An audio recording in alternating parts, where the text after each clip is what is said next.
Let this be a reminder to you all that this organization will not tolerate failure.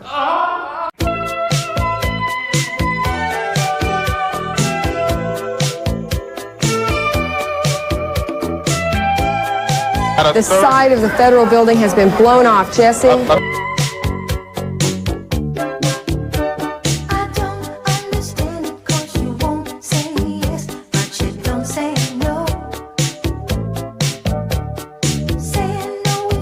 They believe they were part of a CIA project called MK Ultra.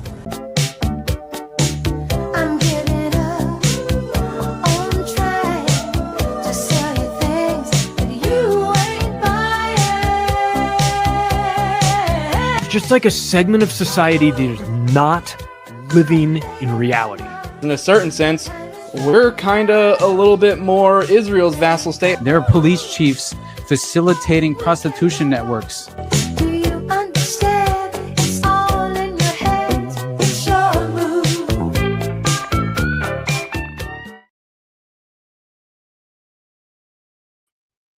What up, everybody? Good morning. Welcome to the Morning Dump with Austin Picard from the Underclass podcast.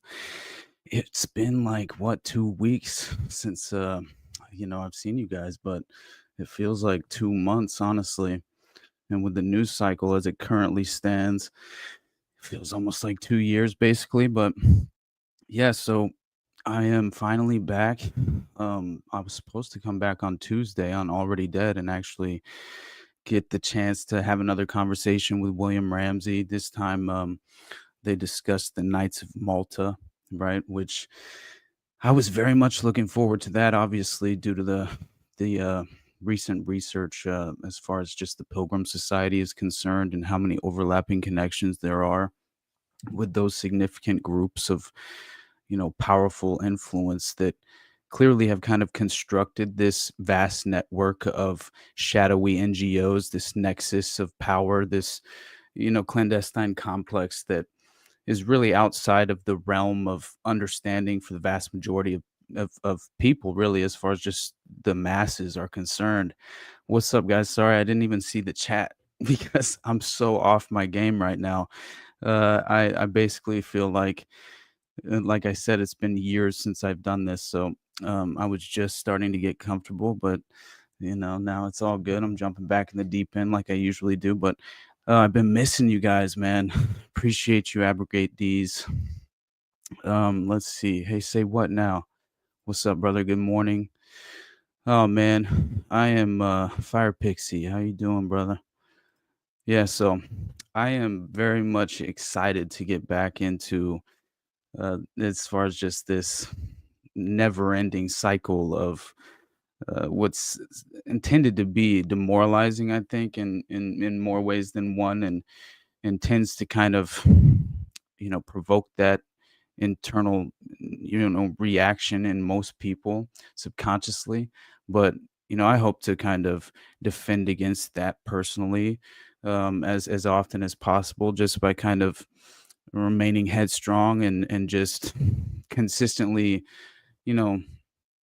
checking, just making sure that I remain as objective as possible when it comes down to really trying to interpret the the ongoing demoralizing news cycle that I can continue to mention. But what I really wanted to get into to start is basically beyond Kanye West. All is right with the world. Apparently, he's he's claiming loyalty to Hitler again, and so and also asking for a pardon for Diddy. So that was a very interesting night last night. But I definitely see that he's apparently at it again this morning still, and it's at the very least interesting and worthy of note, if only because it draws so much attention, at least in the public eye, right? And of course, considering all of the recent media attention on Elon Musk and the DOGE kind of factor involved with some of these budget cuts. And then, of course, I go away for 2 weeks and USAID gets defunded. which is very exciting, and we have to take a victory at every chance that we clearly get, because it's so very few and far in between. But still, I'm always concerned about the red herring, right? And that's only because I noticed, like, are we going to get an audit of NQTEL, right? Like, this is where my mind goes. And of course, that's not going to happen. Like, these State Department contracts are untouchable. And I think that if anything, maybe this is some sort of clandestine, as far as the way my mind is works, it very much seems like, yeah, the winds of power are shifting in DC. So there's clearly, you're going to see this kind of pivot when it comes to which organizations become the most powerful throughout the administration's tenure, essentially. And effectively what happened is, it seems like USAID was kind of crucified in the public eye. And that's a wonderful, wonderful thing, as far as just at the very least introducing many people to this notion, at the very least, in regard to this shadowy nexus of power and how it truly operates with these, what really amount to economic hitmen. If you go back to Confessions of an Economic Hitman, and you understand that, you can point to the COVID policies, and I've mentioned it before, how the president of Belarus was essentially, they attempted to bribe the IMF and the World Bank, the International Monetary Fund. They attempted to bribe the president of Belarus in order to implement, these dystopian COVID policies, right? And in his country. And of course, geopolitically, it made sense as well, because considering Belarus, it's very much in the scope of proxy conflicts provoking Russia in more ways than one as well. So you always have these border state notions. It's very close to Ukraine, right? So that was a very important factor as well. But considering that he denied this bribe and then went public and claimed that he was offered nearly $1 billion, or I can't remember the number now. It was quite a lot. It was $950 million, something like that. That he was offered, and he had basically turned it down. And then, coincidentally, it just so happens that there is an NGO-backed coup d'état, right? And these NGOs, these organizations, just so happen to have been backed by, of course, Western puppets, and that's you can point all day long to Victoria Nuland and Jeffrey Pyatt, and the leaked phone call from WikiLeaks that really proved that, fuck the EU, she said, right? As she was replacing their puppet, their essentially just choosing which new government would replace after the Maidan Revolution, which was entirely, you know, manufactured by these Western NGO clandestine organizations, right? And I love pointing that out, as far as the pivot. Hillary Clinton's bank shot, Samantha Power, just so happens to be, right. She was in charge running USAID, and was just the most recent, as far as one of the most prominent, going public with, the crocodile tears of, oh, woe is me, but don't worry about my plight. Consider the plight of the entire third world sort of narrative. And it's really just, smoke and mirrors, spooks dealing in deception, another way to kind of provide the self-licking ice cream cone that is government, and these, you know state ran organizations. They're really, outside the realm of even, because clearly, if you don't know, USAID was actually founded by, I believe it was JFK in like 1961, I believe.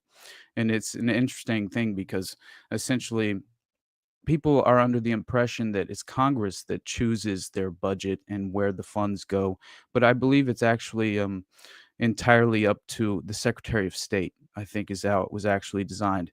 And then you have have to consider, it's not the only organization that behaves such as this. And the National Endowment for Democracy is another perfect example. And at the very least, I will say that Elon has mentioned them as well in those terms, so negative terms, which I do appreciate that as much as I trust no one, and I'm very very skeptical of all of these kind of false prophets that seem to have been socially engineered into as far as just kind of we're really just vulnerable as far as the public's perception of these individuals. And so I try and remain, keep them at arm's length, and as Sam Tripoli says, remain in karate stance at all times, basically.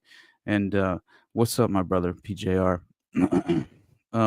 New sub from Tim Foyle. Good night. All right, I'm leaning towards Rapture Tribulation 2025. That is funny. Hey man, it's possible. I mean, I'm a little bit more in the camp of a manufactured false prophecy, kind of exploiting a lot of people's, unfortunate, you know, desperation. That it's very understandable at this point, as far as considering the state of the world, the state of the country. Um, Taking a victory is one thing, and appreciating something, at least seemingly going in the right direction for a change, that's very important. But I also think, like, man, how else do you hold power truly accountable? You have to just remain skeptical at all times. You have to wonder, you know, am I anticipating the next move instead of remaining in this reactionary state of mind, which inherently creates this disadvantage, and it's just like, it makes all the sense in the world that, yeah, that's how these mind manipulators function, and so, yeah, I'm always kind of under the impression, which organization is going to take the place of USAID, and in no way am I, uh, you know, in this false reality, this misunderstood paradigm, thinking that coup d'états and violent,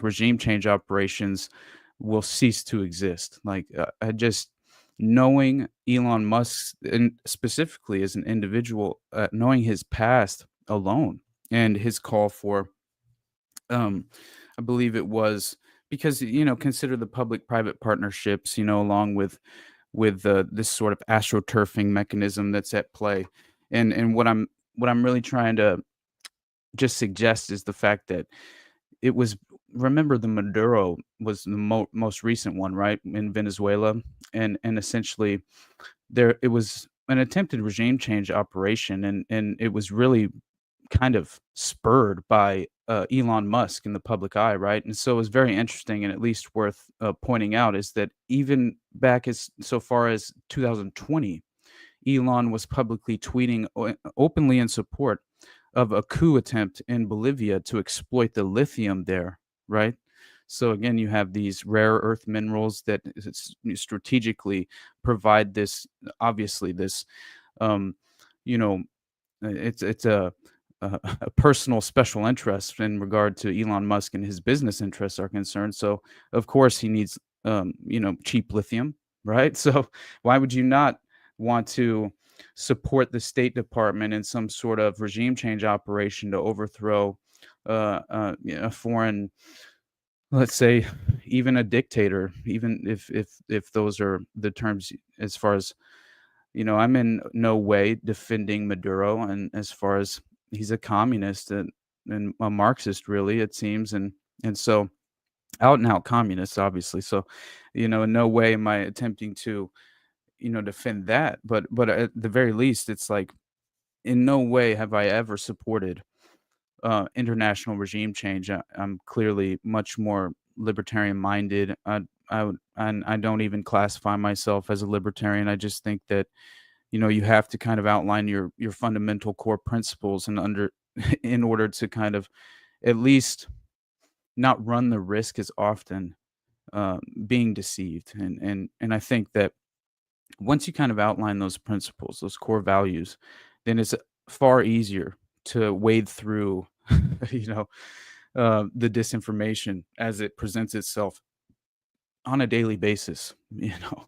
And so again, I missed a lot in just 2 weeks time, but it feels like you can just pick up any moment, and you know, the previous news cycle is almost buried in 48 hours. I mean, how long does it really take? It depends on how what a bombshell story it truly we're truly, you know, specifically referencing. But yeah, very much seems as if we're in an information warfare environment, right? And that, yeah, if we are to remain objective, but also, you know, protect ourselves and defend against the vulnerabilities of the psychological warfare, then, you know, it definitely no more heroes. And go listen to Andy Malfarina as well. That's my boy. We need to have him back on Already Dead too, but he has a podcast called No More Heroes. That's a great name, but I will say that, you know, regime change operations, as far as the U.S. State Department is concerned, yeah, it's going to continue. But I mean, you can just point to, you know, just the Trump's plan for Ukraine, which I thought was a little bit interesting as far as, you know, clearly we have the clean out Gaza plan, but the plan for Ukraine, if you remember, my expectation was complete and total de-escalation when Trump took office. So I'm waiting for that moment. All I'm consistently seeing is Zelensky asking for nukes and Trump demanding guaranteed access to rare earth minerals in Ukraine in order to provide the military aid.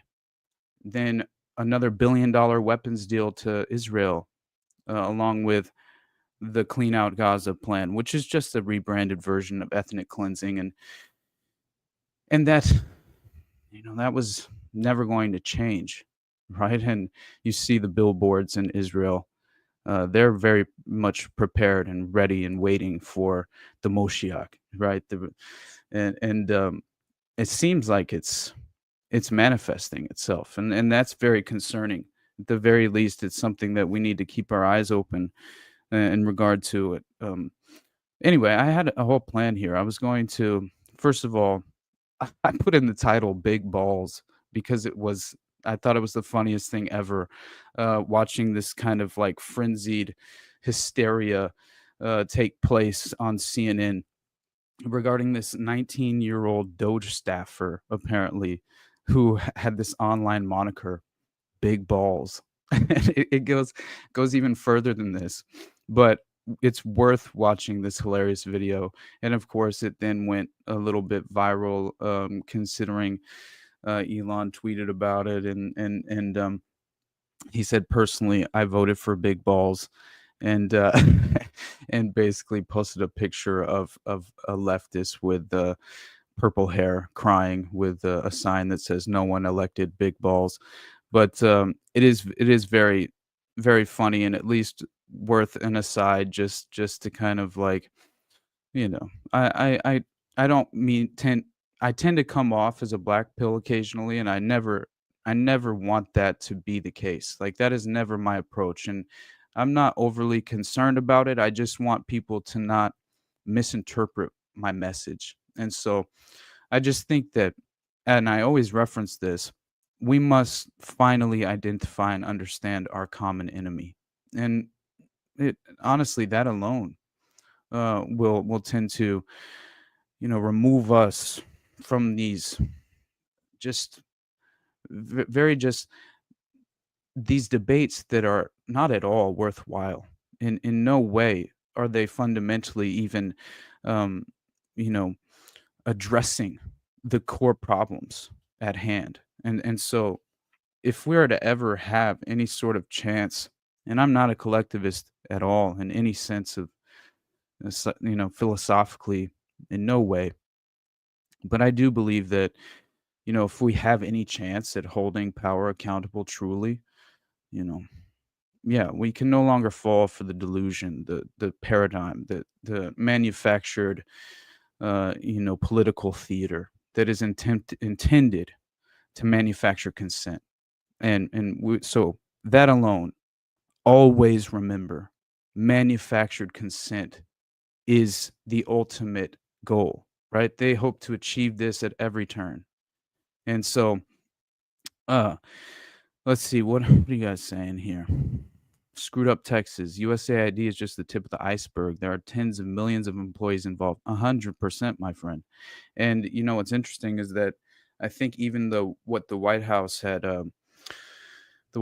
issued that statement, and it only had, I'm not sure if there's been, an additional message that was issued from the White House that showed a much more in depth and in detail rundown of the financial, it's just as far as the funding was concerned, and examples of the funding of USAID and how it was corrupt, and it was very convenient, the examples that were used. Obviously, that's clearly going to be the case, especially you're considering this is a political football at all times, whether the intention is, in its infancy and foundation, if it was pure to begin with, that's not really even, as far as like, I'm not even sure that's necessary to kind of, as the main point I'm trying to make, right, is just that when you have $40 billion, I believe, that was going to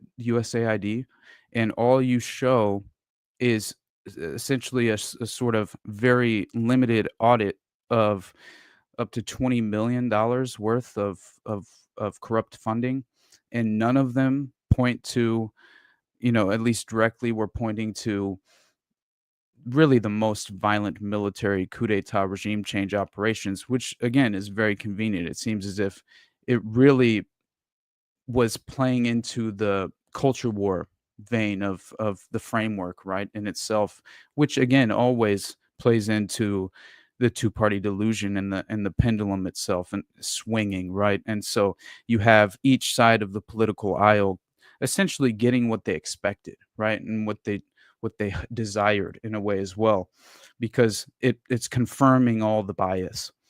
And so when really I'm concerned that it's not truly addressing the core issue at hand, the root issue. But still, we have to take these victories again. And so again, I'm trying not to turn this into a negative thing, but yeah, tens of millions of employees involved, no doubt about it. And so let's see. I wonder if StreamYard aggregates the chat from all these different feeds. Yeah, it's supposed to, but yeah, we'll see. Trump threatening to control Gaza is forcing the Middle East countries to find a solution. That's an interesting take, my friend. Um, I hope that's the case, man. I really do. I hope it's the art of the deal, right? And as much as, you know, I'm very skeptical, only because of special interests, financial special interests that truly stand tall behind Trump. I think that's my main concern, is really the Rockefeller Rothschild connection to truly what boils down to the United Nations framework as well, which is I believe a direct result of really what amounts to the globalist framework in terms of the social engineering aspect of it. The only way to subvert and, you know, transcend international borders is to create these private organizations of powerful influence that provide the plausible deniability for the evil state actors. Which, right, if you're an elite bureaucrat, unelected or not, you're still a statist. You're still a part of the government. You're clearly puppet masters. And so just because you're not a member of the political class, it doesn't necessarily mean that well, if anything, it means that you're probably more powerful and more suited as far as a power broker is concerned. And so Yeah, I'm so far off from where I was intending to go to. So the main point I was trying to make here, but I at least wanted to consistently, you know, uh, cover the chat as well. But yeah, Austin is back, gang. What's up, my brother, Randy? Yeah, Rubio says they are not disbanding USAID. I know. Yeah, I think they are planning on keeping like a certain number of the employees, and then um, yeah, changing, I guess, which authority I'm not sure exactly how they're going to do that legislative wise. I'm not exactly sure. I know that executive order wise, I need to really uh, read through the finer details of that. But yeah, when they destroy the Temple Mount, we're in trouble. Yeah, I think that is the restoration of the Temple of Jerusalem. Yeah, I think it's definitely in the cards, right? And so, thank you, my friend FFS Austin. You make great research videos. Hope you keep doing those. Yeah, I will, my friend. Honestly, I'm really going to um, focus this. Well, today I'm going to spend the rest. Well, yeah, I guess I have a couple of things to do today because it's my birthday. So, but I'm going to 100% really buckle down. And my main goal is to have a new Underclass solo episode out by next week. So it's just, I was gone and then I got sick on Tuesday, and it really did take feeling like straight up shit to keep me from having the conversation with William Ramsey, because if you guys know, I get very excited talking to him about really anything, but especially considering kind of these very powerful organizations of, fraternal organizations, right? And they have these deep ties to occult values and philosophy, and that alone, let alone, of course, the connection to really really kind of manufacturing and creating this clandestine private infrastructure that really functions as a sort of private intelligence network internationally. And yeah, it's at the very least, I think, when you do the research in a group such as the Pilgrim Society, and you see how many of the other fraternal organizations they overlap with, they tend to either be an offshoot of one another, or they're overlapping members who essentially are sharing dual loyalty, and are attempting to pursue these various agenda items and benchmarks through these different organizations that tend to kind of provide this avenue and platform to influence the global framework. And that is what you have to understand, is that you can go back to old footage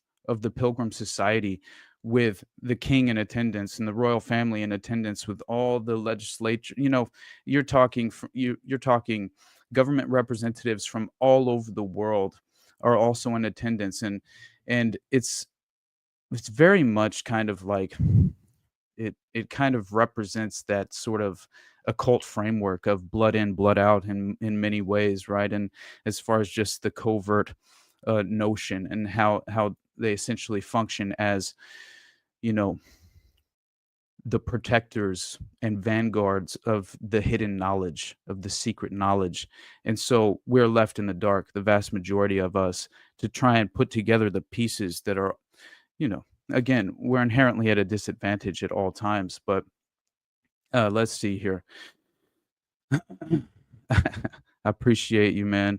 Yeah, he says Austin's solo show fucks. I appreciate you, brother. But yeah, let's get to a couple of the clips that I wanted to show you guys before I keep rambling. So yeah, the first one, just because I thought it was hilarious, is this meltdown that occurred on CNN. And so let me pull it up real quick. Whoop.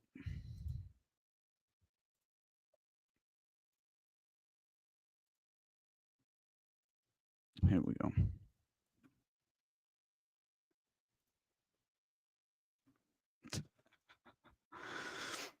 All right. Has founded multiple. So this is a 19-year-old high school graduate who has used the unfortunate nickname Big Balls online. So that would be one way that we could refer to him.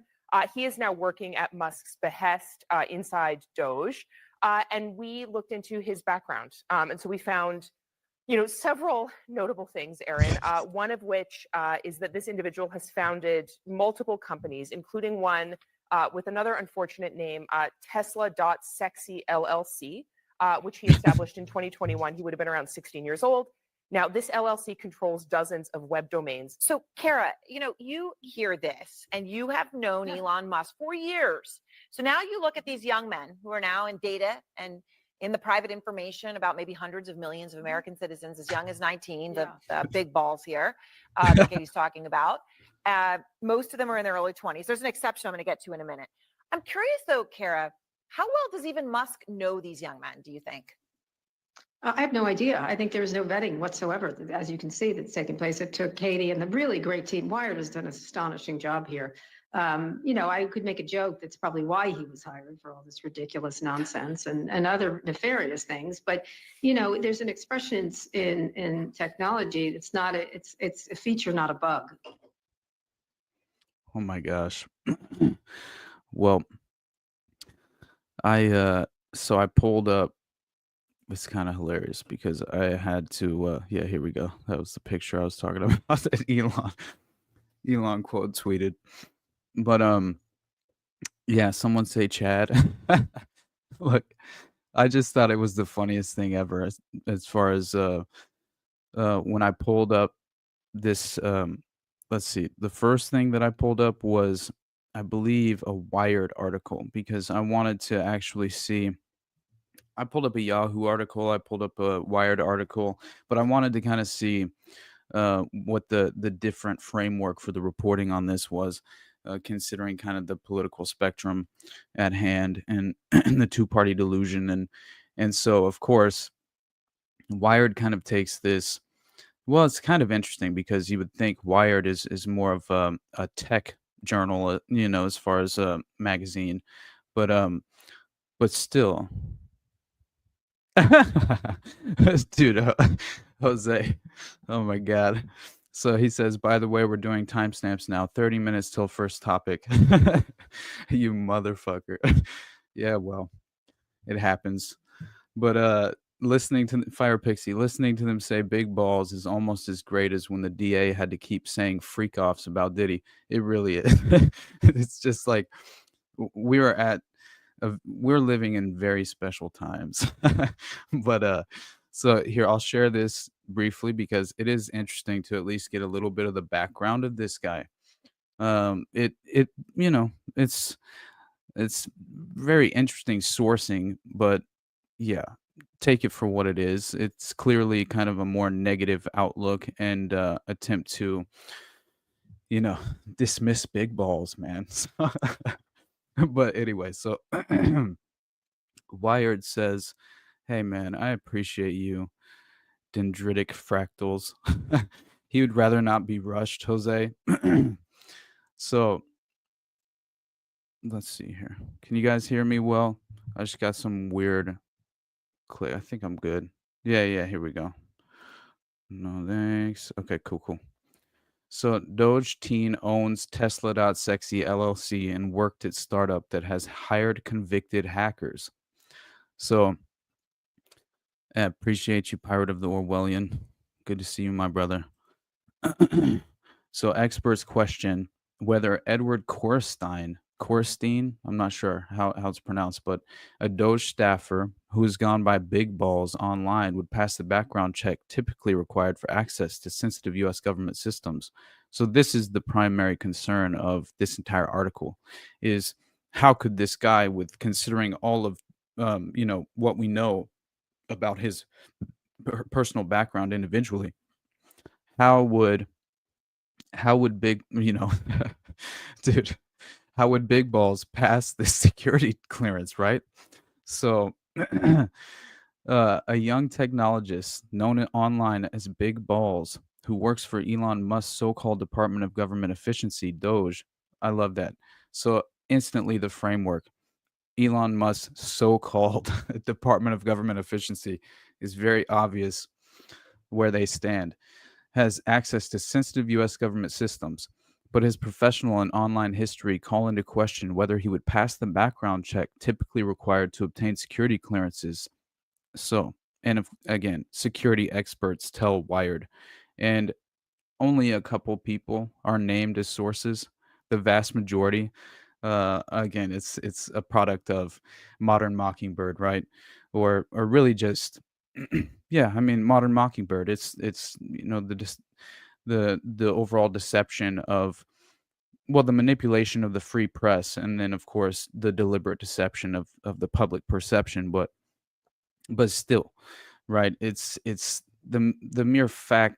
It anyway. It's at the very least kind of ridiculous when you're considering. So this Edward Korstein, 19-year-old high school graduate, established at least 5 different companies in the last 4 years. And by the way, what I was just alluding to was basically, if you remember, John Brennan and the 51 anonymous intelligence officials who were giving all of their, expertise in regard to the Russiagate connection. Okay. And so, either way is fine, Dendritic, since we're doing timestamps now. If anyone doesn't like it, they can jump to the first topic. Yeah, he's busting my balls, boys.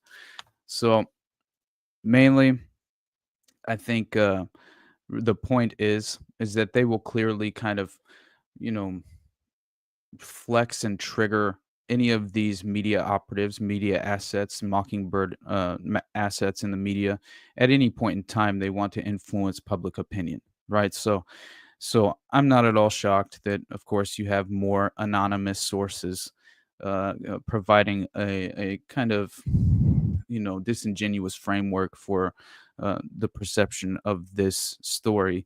But again, how important is this story? Yeah, I mean, who knows? Probably not that important, but it's still funny. So this guy, he's 19-year-old high school graduate, established at least 5 different companies in the last 4 years, with entities registered in Connecticut, Delaware, and the UK, most of which were not listed on his now deleted LinkedIn profile. Korstein also briefly worked in 2022 at Path Network, the network monitoring firm known for hiring reformed black hat hackers. Someone using a Telegram handle tied to Korstein also solicited a cyber attack for hire service later that year. Yeah, it's definitely strange that he seems to have like almost like a Julian Assange sort of background. But Korstein did not respond to multiple requests for comment. One of the companies Korstein founded, Tesla.sexy LLC, was set up in 2021 when he would have been around 16 years old. Korstein is listed as the founder and CEO of the company, according to business records reviewed by Wired. Tesla.sexy LLC controls dozens of web domains, including at least 2 Russian registered domains. So instantly, they provide a connection to Russia, which you know how many people on the political aisle are looking for that at any point. It's confirmation bias. I still have people, even in my own family, who believe that Russiagate was a true story, and that Putin's to blame for Trump. And so one of those domains, which is still active, offers a service called Helfi, which is an AI bot for Discord servers targeting the Russian market. Again, it's like, I think it's also very commonplace for anyone in, as far as kind of operating in this landscape of cyber attacks and black hat hackers, and they do tend to operate internationally and have different domains from Russia or China or but it doesn't necessarily mean that it's some sort of international espionage operation, right? Or a state sponsored espionage operation by one specific entity. Like, I think it's much more to do with the I can't quite remember. I forgot the details, but I remember that Julian Assange, this came up whenever I was doing my episode on Julian Assange, and I was researching his background, and it was very interesting and worthy of note. But anyway, so the point being, I'm not quite certain that that alone is really any sort of smoking gun or should raise too many eyebrows, but it always, again, remain skeptical. It could be a red flag. So while the operation of a Russian website would not violate U.S. sanctions preventing Americans doing business with Russian companies, it could potentially be a factor in a security clearance review. Foreign connections, whether it's foreign contacts with friends or domain names registered in foreign countries, would be flagged by an agency during the security investigation process. A former U.S. Army intelligence officer who held security clearance for a decade and managed the security clearance of other units under his command tells Wired, Joseph Schelsey. A longtime former U.S. intelligence analyst who requested anonymity to speak on sensitive topics agrees. There's little chance that he could have passed a background check for privileged access to government systems, they allege. Another domain under Korstein's control is faster.pw. The website is currently inactive, but an archived version from October 25th, 2022 shows content in Chinese that stated the service helped provide multiple encrypted cross-border networks. Prior to joining DOGE, Korstein worked for several months of 2024 at Elon Musk's Neuralink brain implant startup, and as Wired previously reported, is now listed in Office of Personnel Management records as an expert at that agency, which oversees personnel matters for the federal government. Employees of the General Services Administration say he also joined calls where they were made to justify their jobs and to review code they've written. That's hilarious. Yeah, buddy. I saw I barely commented on it. I also pulled up something on Kanye, which who knows, man, considering everything that he's tweeting.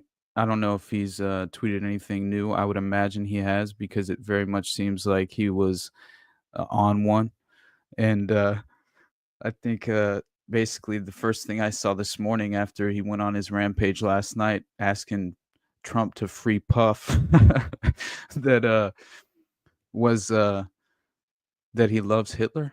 I think that was his new thing, which is just, kind of a throwback. So yeah, anyway, um I'll I'll cover that in just a moment. I'm almost finished with this. It's kind of, basically we're done with it already, but it's still interesting that at such a young age, and especially considering his strange background, that he was working for, you know, all of these various startups and you know, and funded so many had so many different companies himself at such a young age as well. And here's something interesting, because again, it's like kind of pointing to like this neo-Nazi thread, this white supremacist notion, which, if you haven't noticed, has clearly become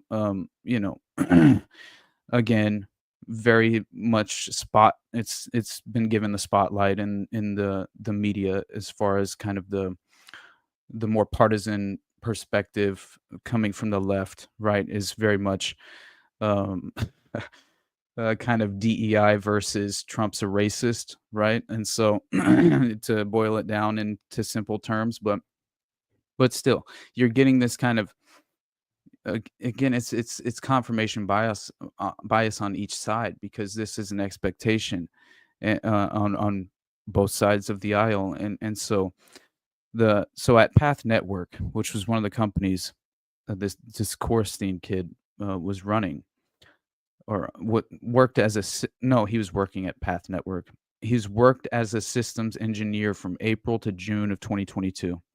And according to his now deleted LinkedIn resume, Path has at times listed as employees Eric Taylor, also known as Cosmo the God, a well-known former cyber criminal and member of the hacker group UG Nazis, as well as Matthew Flannery, an Australian convicted hacker whom police allege was a member of the hacker group LulzSec, It's unclear whether Korstein worked at Path concurrently with those hackers, and Wired found no evidence that either Korstein or other Path employees engaged in illegal activity while at the company. If I was doing the background investigation on him, I would probably have recommended against hiring him for the work he's doing, says E.J. Hilbert, a former FBI agent who also briefly served as the CEO of Path Network prior to Korstein's employment there. I'm not opposed to the idea of cleaning up the government, but I am questioning the people that are doing it. Potential concerns about Korstein extend beyond his work history. Archived Telegram messages shared with Wired show that in November 2022, a person using the handle Joey Crafter posted to a Telegram channel focused on so-called distributed denial of service (DDoS) cyber attacks that bombard victim sites with junk traffic to knock them offline. In his messages, Joey Crafter, which records from Discord, records from Discord, Telegram, and the networking protocol BGP indicate was a handle used by Korstein, writes that he's looking for a capable, powerful, and reliable L7 that accepts Bitcoin payments. That line, in the context of a DDoS for hire Telegram channel, suggests he was looking for someone who could carry out a layer 7 attack, a certain form of DDoS. A DDoS for hire service with the name dstat.cc was seized in a multinational law enforcement operation last year. So it's very interesting. It goes on a little further and it kind of, it talks more about, clearly, implicating his lack of ability to acquire a legitimate security clearance. But it is, at the very least, I thought that some of these connections, whether, they're legitimate, it seems like they're legitimate enough to be reported, but still they're sort of tenuous in general.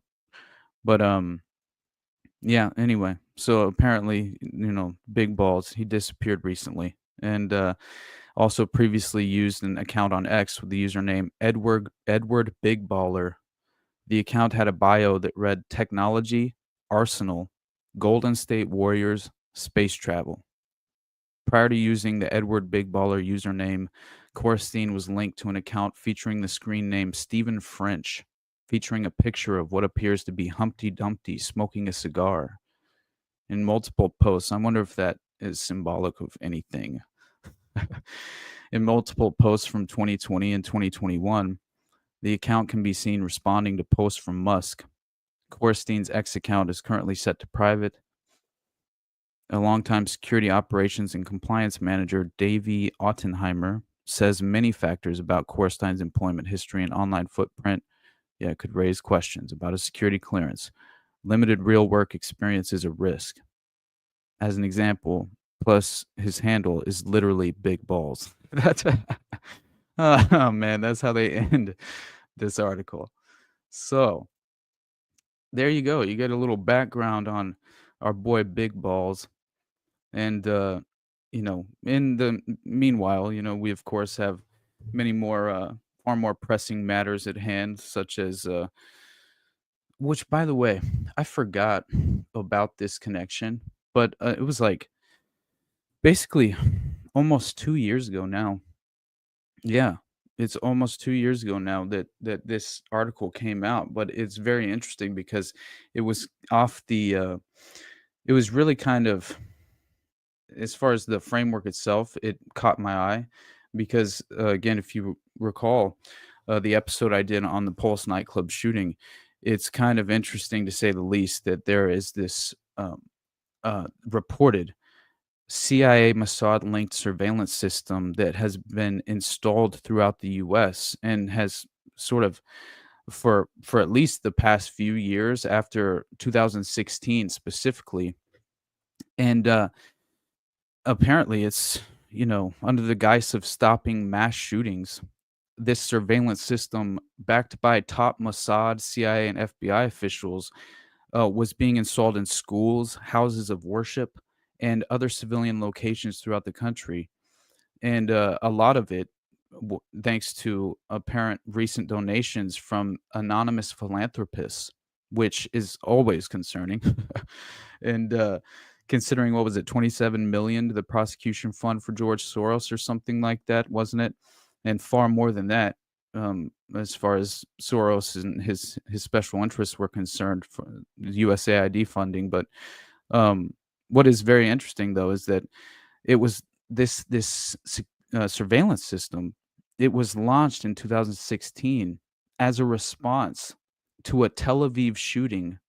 But not only that, the U.S. public, as far as the starting point for the public support, or the launching point, I don't know, the false flag that generated the public support, I guess would be a better way to put it, was following the Pulse nightclub shooting in Orlando. And so yeah, it's essentially this Gabriel is the name of this system, this surveillance system, protected by Gabriel, and which again has biblical connotations, right? So Gabriel offers a suite of surveillance products for security and safety incidents at so-called soft targets in communal spaces, including schools, community centers, synagogues, and churches. The company makes the lofty promise that its products stop mass shootings. According to a 2018 report on Gabriel published in the Jerusalem Post, there were an estimated 475,000 such soft targets across the U.S., meaning that the potential market for Gabriel is huge. Since its founding, it has been backed by an impressive group of leaders, mainly former leaders of Mossad, Shin Bet, Israel's domestic intelligence agency, FBI, and CIA. In recent years, even more former leaders of Israeli and American intelligence agencies have found their way onto Gabriel's advisory board and have promoted the company's products. While the adoption of its surveillance technology was slower than expected in the US, that dramatically changed when an anonymous philanthropist gave the company $1 million to begin installing its products throughout schools, houses of worship, and community centers throughout the country.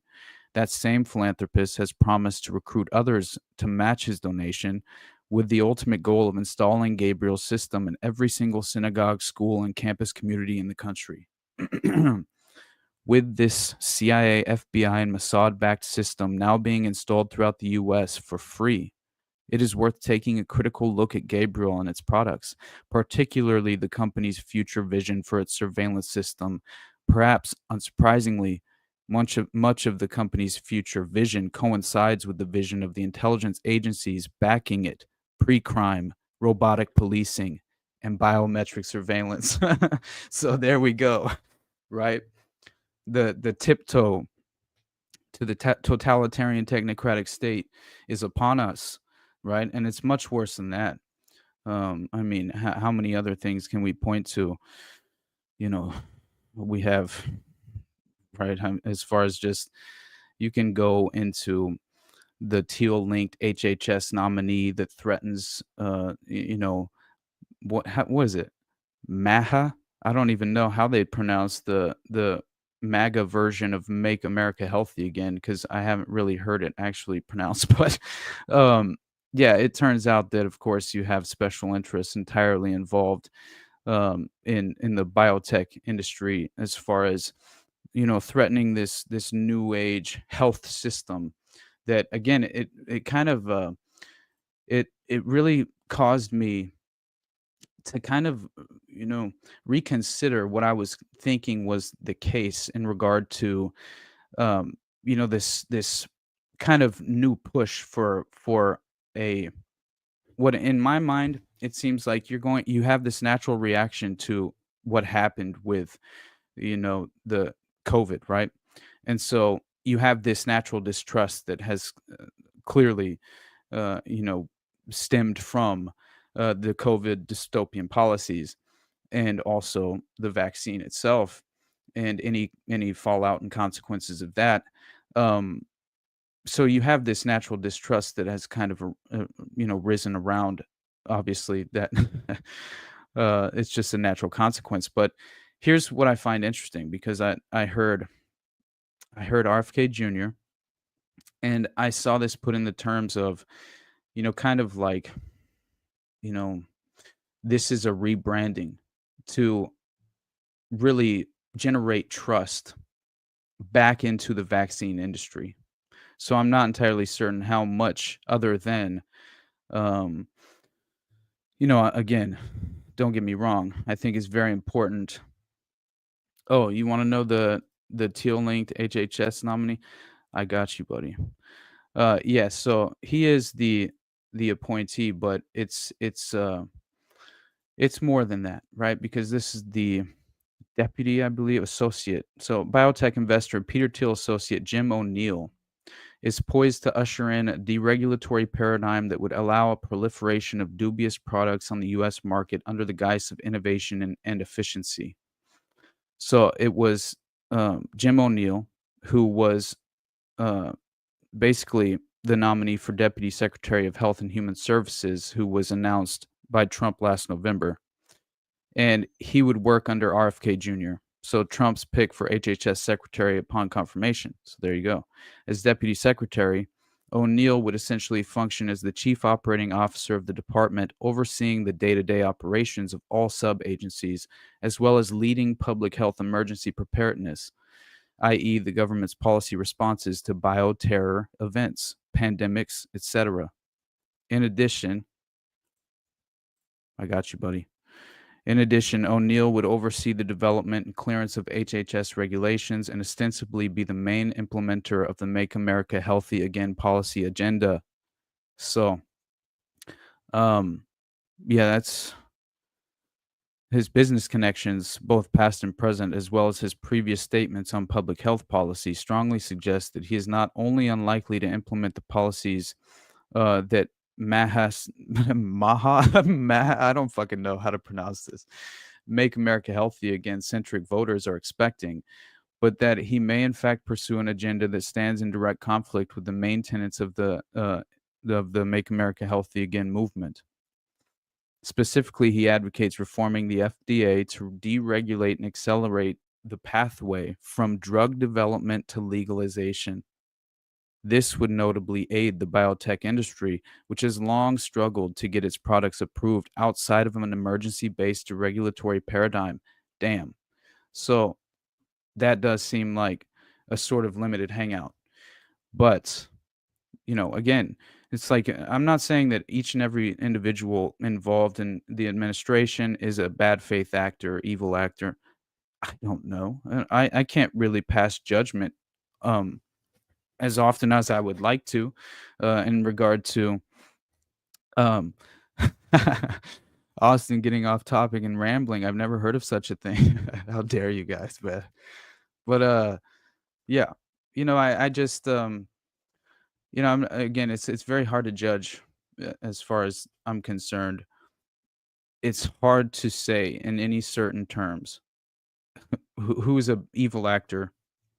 I mean, at times it seems to be fairly easy, but still, occasionally it seems as if, like RFK Jr., I'm very much under the impression that he is somehow compromised by sexual blackmail, whether that's the perverted sex diary that was discovered by his late ex-wife who then hung herself, or the pictures with Epstein with his late ex-wife.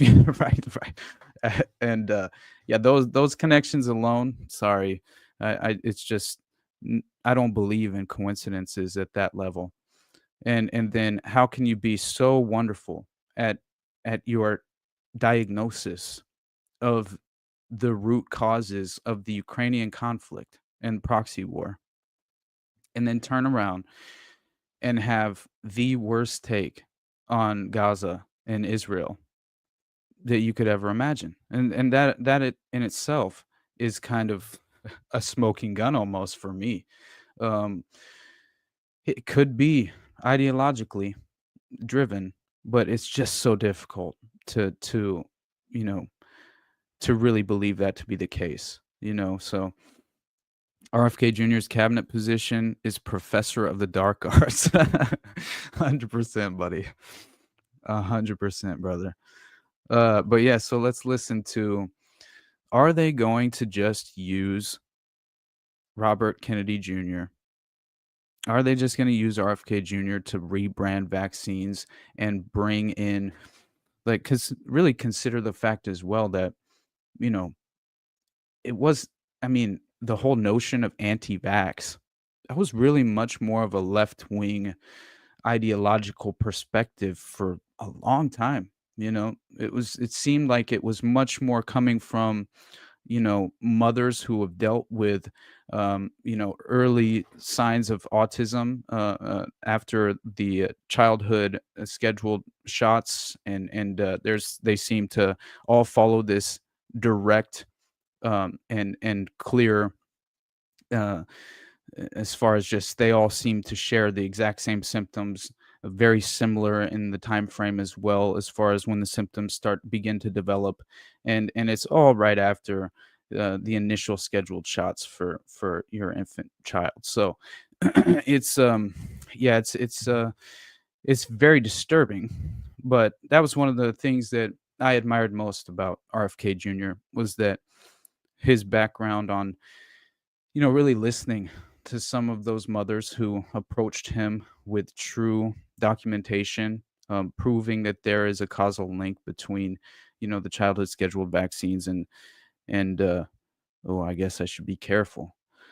And you know what?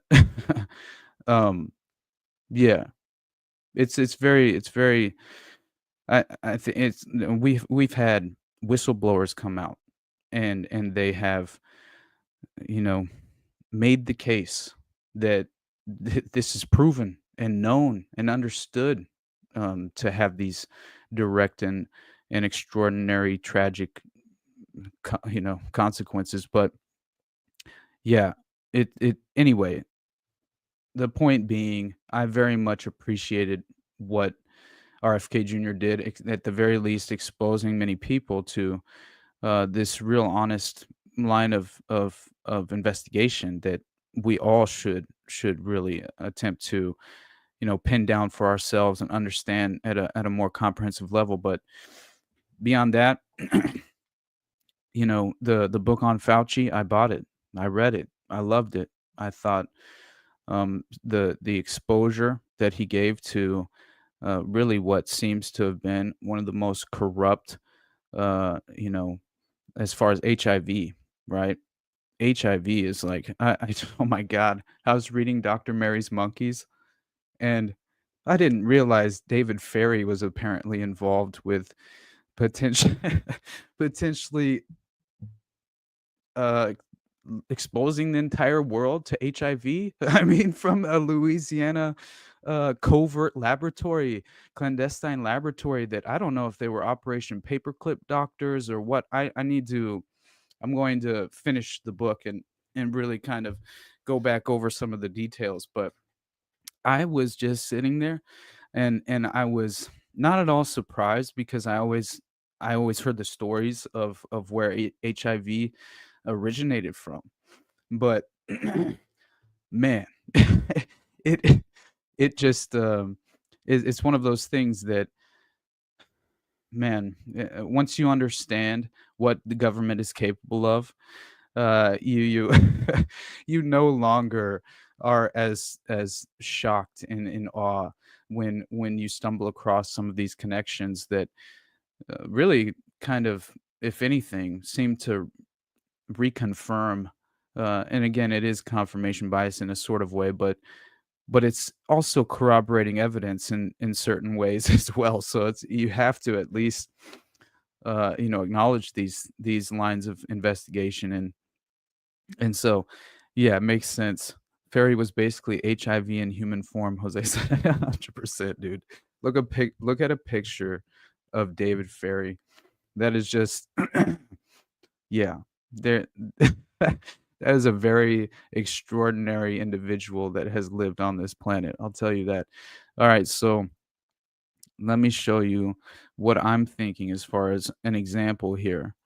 And by the way, I did think this guy's take was very interesting as well. I might read it here after we listen to the video, but yeah, it does raise some red flags for me, as far as is this a potential rebranding for the vaccine industry to, again, generate trust in people such as myself, or which, you know, at least people who are like-minded and run more in the circles that we align ourselves with philosophically?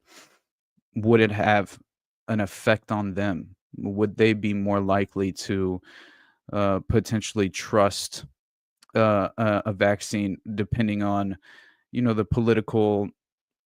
Again, it's like, if you remember when Operation Warp Speed first happened, and the COVID agenda had not fully rolled out, so not all of the political actors had their talking points, and so it began with the partisan perspective and the two-party, delusion, which was the left, Kamala, all these different, political actors on the left were denouncing the vaccine, saying they would never get it. They would never get Trump's vaccine, and they were essentially branding it as Trump's vaccine, and as if it were far more dangerous because of, look who it is. It's your political enemy who has uh, helped usher this vaccine forward as far as its production at warp speed. And hey, there is some truth to the fact that it was at least far more dangerous because of the the warp speed production. But still, at the very least, it's worth remembering that that was the initial framework to the public, and then it very quickly shifted, and yeah, so I'm thinking that this is one, it's sort of providing the avenue for um what I believe to be this sort of restructure of the public health system. And I think it's going to be for the worse, most likely, because essentially it will be in the guise of you know these kind of dystopian biometric systems that are very much connected to what essentially becomes the smart city infrastructure and the World Economic Forum's vision for the future. And if you remember, just before I left, and everyone likes to say, because USAID gave money to the World Economic Forum, that now essentially they are they will no longer be financed as far as their special interests and their benchmark items, but goal sets. But that, I don't see that as the case at all, especially considering seeing Trump basically following Klaus Schwab around like a you know like his puppy. It was very interesting, and committing to Davos and the World Economic Forum. So um and then also committing financing to Gavi Vaccine Alliance for Bill Gates. So again, it's like, yeah, you can defund USAID, but are you cutting out the root problem here? It's like, yeah, well, that's just one organization that's provided this plausible deniability and essentially acted as a front company for the CIA for how long? So again, it's a victory, but is it actually restructuring the system in any long-term way that is going to have some sort of real positive consequence in the future? Is all of this money that was going to USAID just going to be redistributed to, the let's say, who the new administration decides will be, right? The winners and losers of the day. Um, that's what I viewed Doge as to begin with, which is sort of, we will decide who the winners and losers of the economy will be.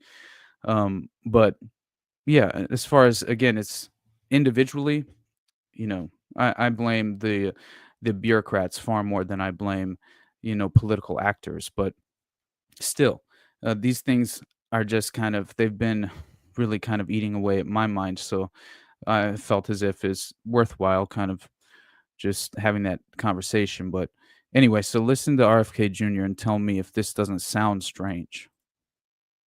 We've tried this system where government lies to Americans, or where they tell them about it, that they have it with a level of assurance that they don't feel themselves, and it isn't working. The initial COVID vaccine, Americans flocked to get it. I think 95% of Americans went and got it. The CDC has now recommended an 8th booster, and only 23% of Americans at most are taking it. It's because 77% of Americans no longer trust CDC. That's not a good thing. If we want uptake of vaccines, we need a trustworthy government. In other nations where they don't have mandates, like Japan and a few years ago in Germany, they had the same uptake as we did, without any mandates, because people trust their government. That's what I want to restore to the American people, and the vaccine program. And all vaccines are dropping, and they're doing that because people don't believe the government anymore. We need good science, and I'm going to bring that in. I'm going to restore trust, and that will restore vaccine uptake. Hey, man, I'm not saying that he has bad intentions behind that statement and restoring trust, but I do think that, yeah, what this guy's take was very interesting to me, because essentially, as if RFK Jr. is being trotted out as this sort of bait and switch, right? And will really become the vaccine salesman for big pharma in more ways than one. And I thought that, that tends to align with how things typically go, the status quo. And so we shall see. But yes, when you have when you have people like Sam Altman, which I'm sure has been discussed at length in the past couple of weeks, but when you have individuals like that who, as Whitney Webb says here, the fact this guy and Larry Ellison, who is pushing digital ID and says AI surveillance will force us all to be on our best behavior, were platformed day one at the White House, and the executive branch is touting their outsized role in U.S. AI infrastructure, should be major cause for concern. So she's right as far as that's, in my mind. And let's see, I had a couple other things worth talking about. Oh yeah. Oh my God. First, I have to play good old Samantha Power. I took so much joy out of her being fired, as much as she's going to receive some cushy form of you know, I forgot, Max Blumenthal put it perfectly. Let me find it real quick, because I thought it was very, yeah, he says, which Ivy League university and or sleazy consulting firm will reward recently fired USAID director Samantha Power with a golden parachute? And that is a very well put statement in regard to Samantha Power. If you don't know her background, she was very much a key and prominent role involved in the Obama administration in the State Department, helping John Brennan, Susan Rice, and Hillary Clinton, topple over and destabilize Libya and bring slavery back to Africa. So that's Samantha Power. So, and also key within the context of the bank shot, which I had mentioned earlier, which is Hillary Clinton's wonderful plan of taking the moderate rebels, which were really just the Al Qaeda type, right, jihadists, and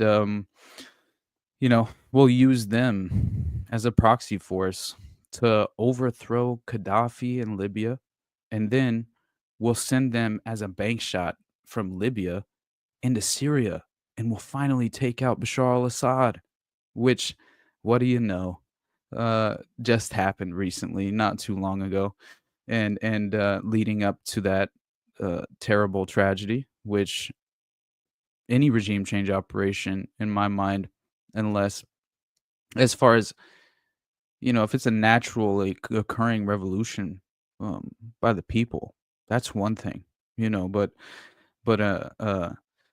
but yeah, a color revolution by an outside entity that is covertly destabilizing your country and exploiting the remnants, yeah, that's entirely different and immoral in every way, in my mind. And so here we go, Samantha Power. She's very upset. She needs you to know Don't worry about her though. Worry about the consequences of what happens with no USAID in the world.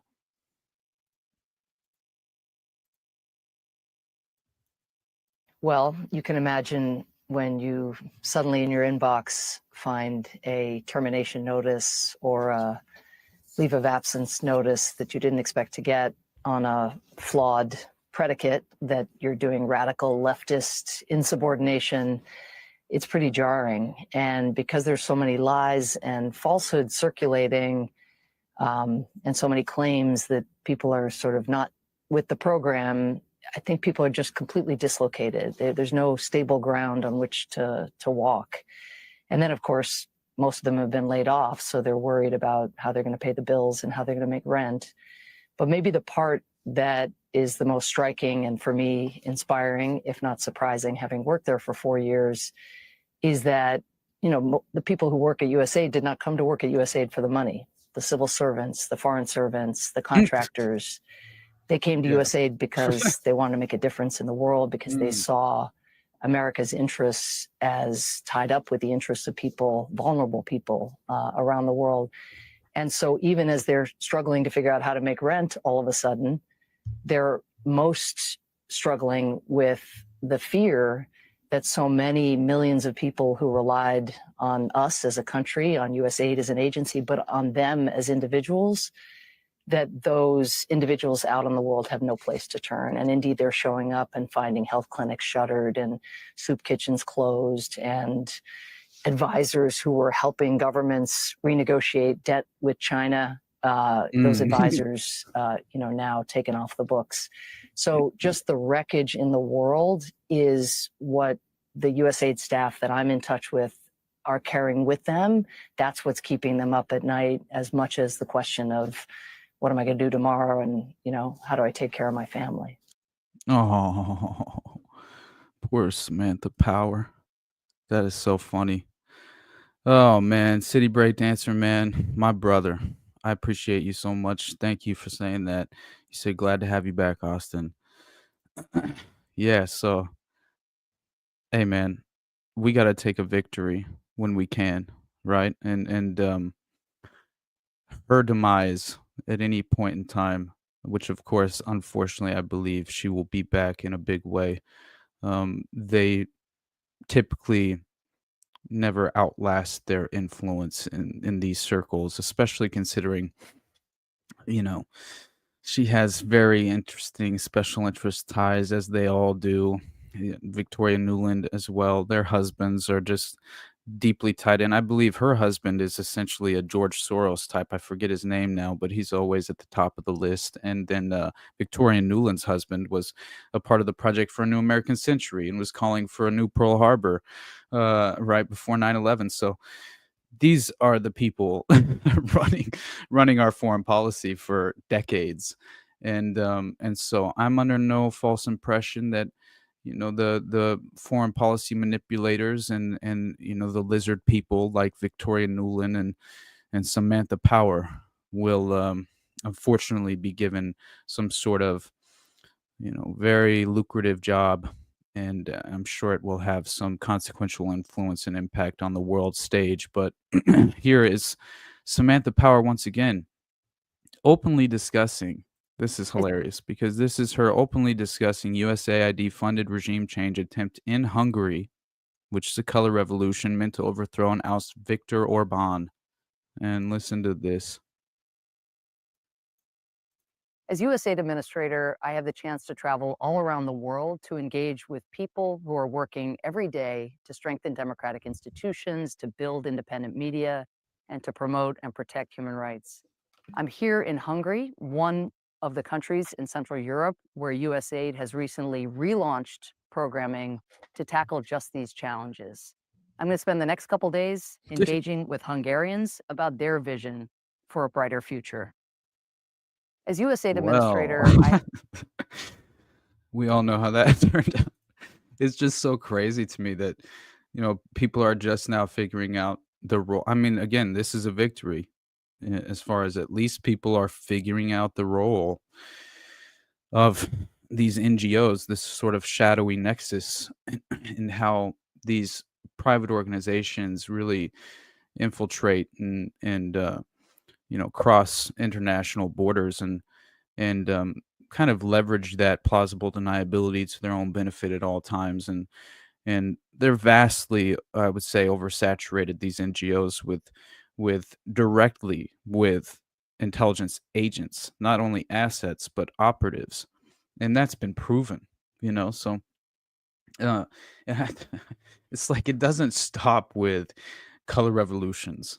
I mean, I've pointed out in the past USAID's role in Haiti and the women and children in Haiti. And oh my God, man, the amount of child trafficking and human trafficking in general out of Haiti, but child trafficking out of Haiti when this all happened, as far as the Clinton Foundation raking in millions from USAID while exploiting, um, basically in 2010, USAID managed $4.4 billion for Haiti under the Secretary of State Hillary Clinton, and the Clinton Foundation was a significant player, of course, in the Haiti disaster relief efforts.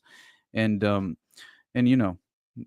as always, I point to Laura Silsby in that context, being caught trafficking Haitian children at the border, and then having Bill Clinton himself fly on a private plane to come intervene on her behalf and remove her from the authorities, get her out of her legal trouble, and then place her on the Amber Alert system in the United States domestically to then track and trace where missing children. I mean, that's just you can't even make something like that up, right? It's honestly one of the craziest things. Oh yes, Victoria Nuland. This is basically RFK Jr. when he went on Tucker.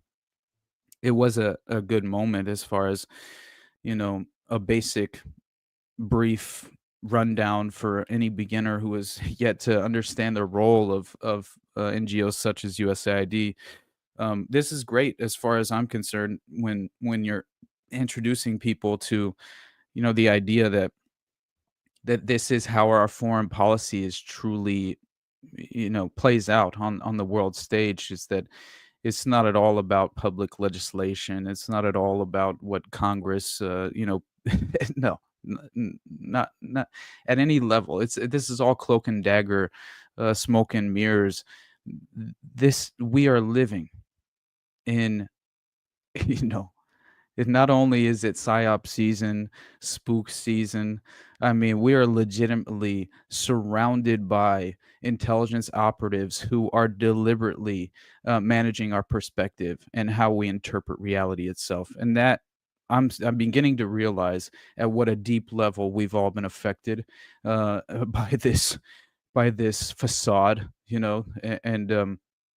and it's something that is so difficult to kind of defend against and push back against it. And so, man, yeah, I was bookmarking some of these because I was forgetting the fact that Victoria Nuland was, of course, she was the one who was claiming that there was a fear of Russian forces getting their hands on the biological research in Ukraine, and also being the one who had engineered the color revolution at the time. And so it's just kind of hilarious that she's talking about bioweapons facilities for biological research, considering how USAID is now, kind of being the scapegoat in a few ways, in my mind, because there are far more people involved than USAID in the funding of the Health Alliance scam with Fauci and Peter Daszak to essentially fund the Wuhan lab, despite the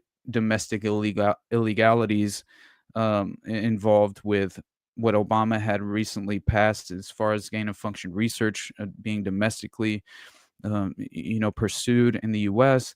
And so we know this. It's there's nothing, it was found that 90% of Ukrainian media relied on USAID. Now extrapolate. Wow. Yeah, well, I mean, it's kind of hilarious because what was it? Thousands of journalists as well in the U.S. Politico, you had all of that, being exposed as well, which truly implicates some, sort of this modern mockingbird uh, that I have discussed at length recently. And so I'm not at all surprised that that is the case as far as the Ukrainian media, and then also seeing these reports on the celebrities, right, and the celebrity influence. Now, I'm not entirely sure how accurate those numbers are, like $20 million to Angelina Jolie. Now, I do know that apparently the Sean Penn figure was $5 million, and people were claiming that that was for pictures, but it was truly apparently for the documentary film on Ukraine. He was getting the $5 million for, and so, and yeah, look at these people. This is what Jolyon Klebold, he hit me up with this picture of Bill Maher, Conan O'Brien, and Susan Sarandon, and they're all wearing Haiti is great already, because they were clearly involved with the NGO's response to the Haiti crisis and exploitation. More would be a better way to put it, but yeah, I did think that this would be hilarious. No, please.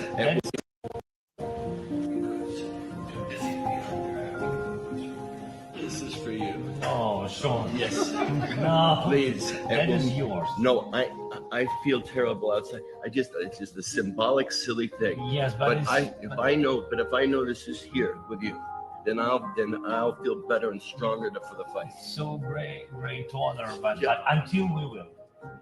When you win, bring it back to Malibu. Right. Oh my God. Because I'll feel much better knowing there's a piece of me here. We have to be. Some moment which is very important. It's not from me, it's from Ukraine. And it's more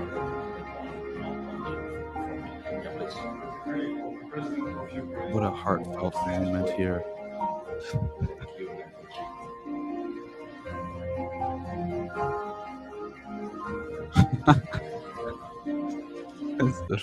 It's the worst. Again, that fits perfectly with the liaison office set up by the CIA in Hollywood by Tommy Lee Jones' cousin or some bullshit. And yeah, hey man, Jose, I could see that Susan Sarandon is one of the ones who genuinely believes, as far as ideologically, she's very much a progressive. I don't think that's an act as well. I've definitely, so a lot of these people I think are egomaniacs and very, as far as they've lived in this very privileged lifestyle for such a long time that it's a lot easier to kind of co-opt them organically, right? And so, yeah, I'm sure there are many individual celebrities who are not, I would say, not intentional bad actors, but I would also say the vast majority of them are always for hire.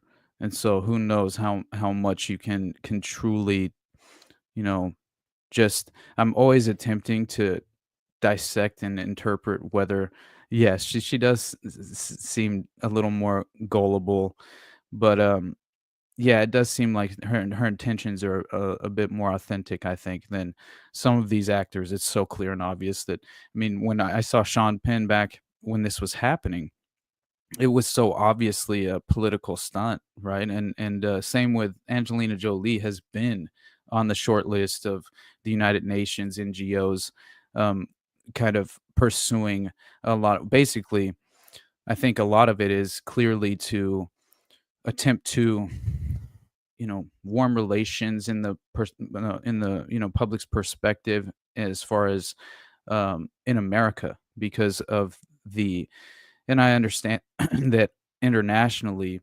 there's a huge focus on celebrity culture, but I really think that domestically in the U.S. there's far more of kind of that footprint in regard to this celebrity culture obsession, right? And so I just see so many people worshiping celebrities, identifying everything about themselves, from some outside entity that they've never met, some strange person that is usually a manufactured personality to begin with. So how much of their personality is even genuine? And a lot of these alleged eccentrics are actually just psychopaths. So how much do you actually want to embrace their moral values, right? But she's weirdly still kind of hot, Jose. Brother. PJR says she was hot in 70s, man. But yeah, that's hilarious. But yeah, and then you have Ben Stiller and all this bullshit.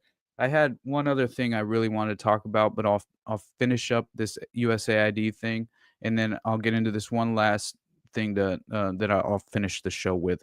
But yeah, we should at least. I did think some of Jesse Waters' coverage was hilarious and actually worthwhile. But so listen to this. Has been spending money on one. This is what Democrats are fighting to save. These are some of Again, the insane. by the way, it's clearly the attempt here is to frame this as USAID is purely a Democratic organization, this slush fund for the Democrats, but it's far more an intelligence operation. it's an intelligence cutout, So if the intelligence community that had in my mind, what people are misunderstanding is that the intelligence community truly believes in a lot of these progressive values, like let's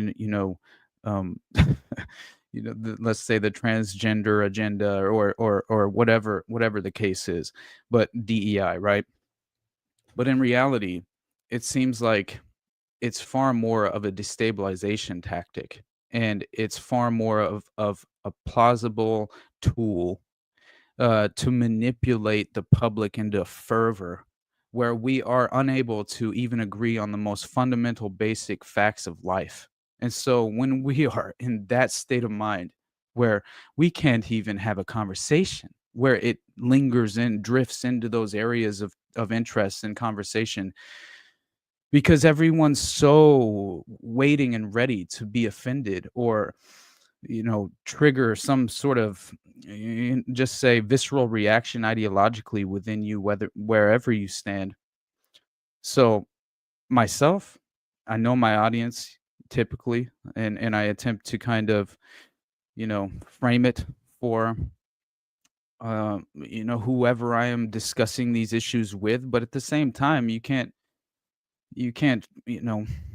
fundamentally violate your core principles. So yeah, it's have a great weekend, City Break Dancer, man. Catch the rest later, brother. I'm definitely gonna talk just a little bit more about the Spartacus Network, but I won't linger long because I'm already going long.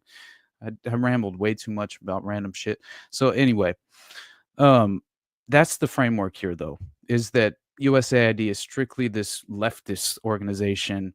And I don't view that to be the case. I think it's just kind of, again, this is let's hope that, that all of the money that's been distributed to USAID will be redistributed back to the American taxpayer. But when has that ever happened? So I'm very skeptical of that. But yeah, what I will say is this woman right here, she is perfect for Trump. And she actually kills it as far as just her presentation. I think she's pretty good at what she does, actually, but who knows? I haven't seen much of her. I've just until just recently. So, but I did think it was kind of funny. Priorities that organization has been spending money on. $1.5 million to advance DEI in Serbia's workplaces, $70,000 for a production of a DEI musical in Ireland, $47,000 for a transgender opera in Colombia, $32,000 for a transgender comic book in Peru.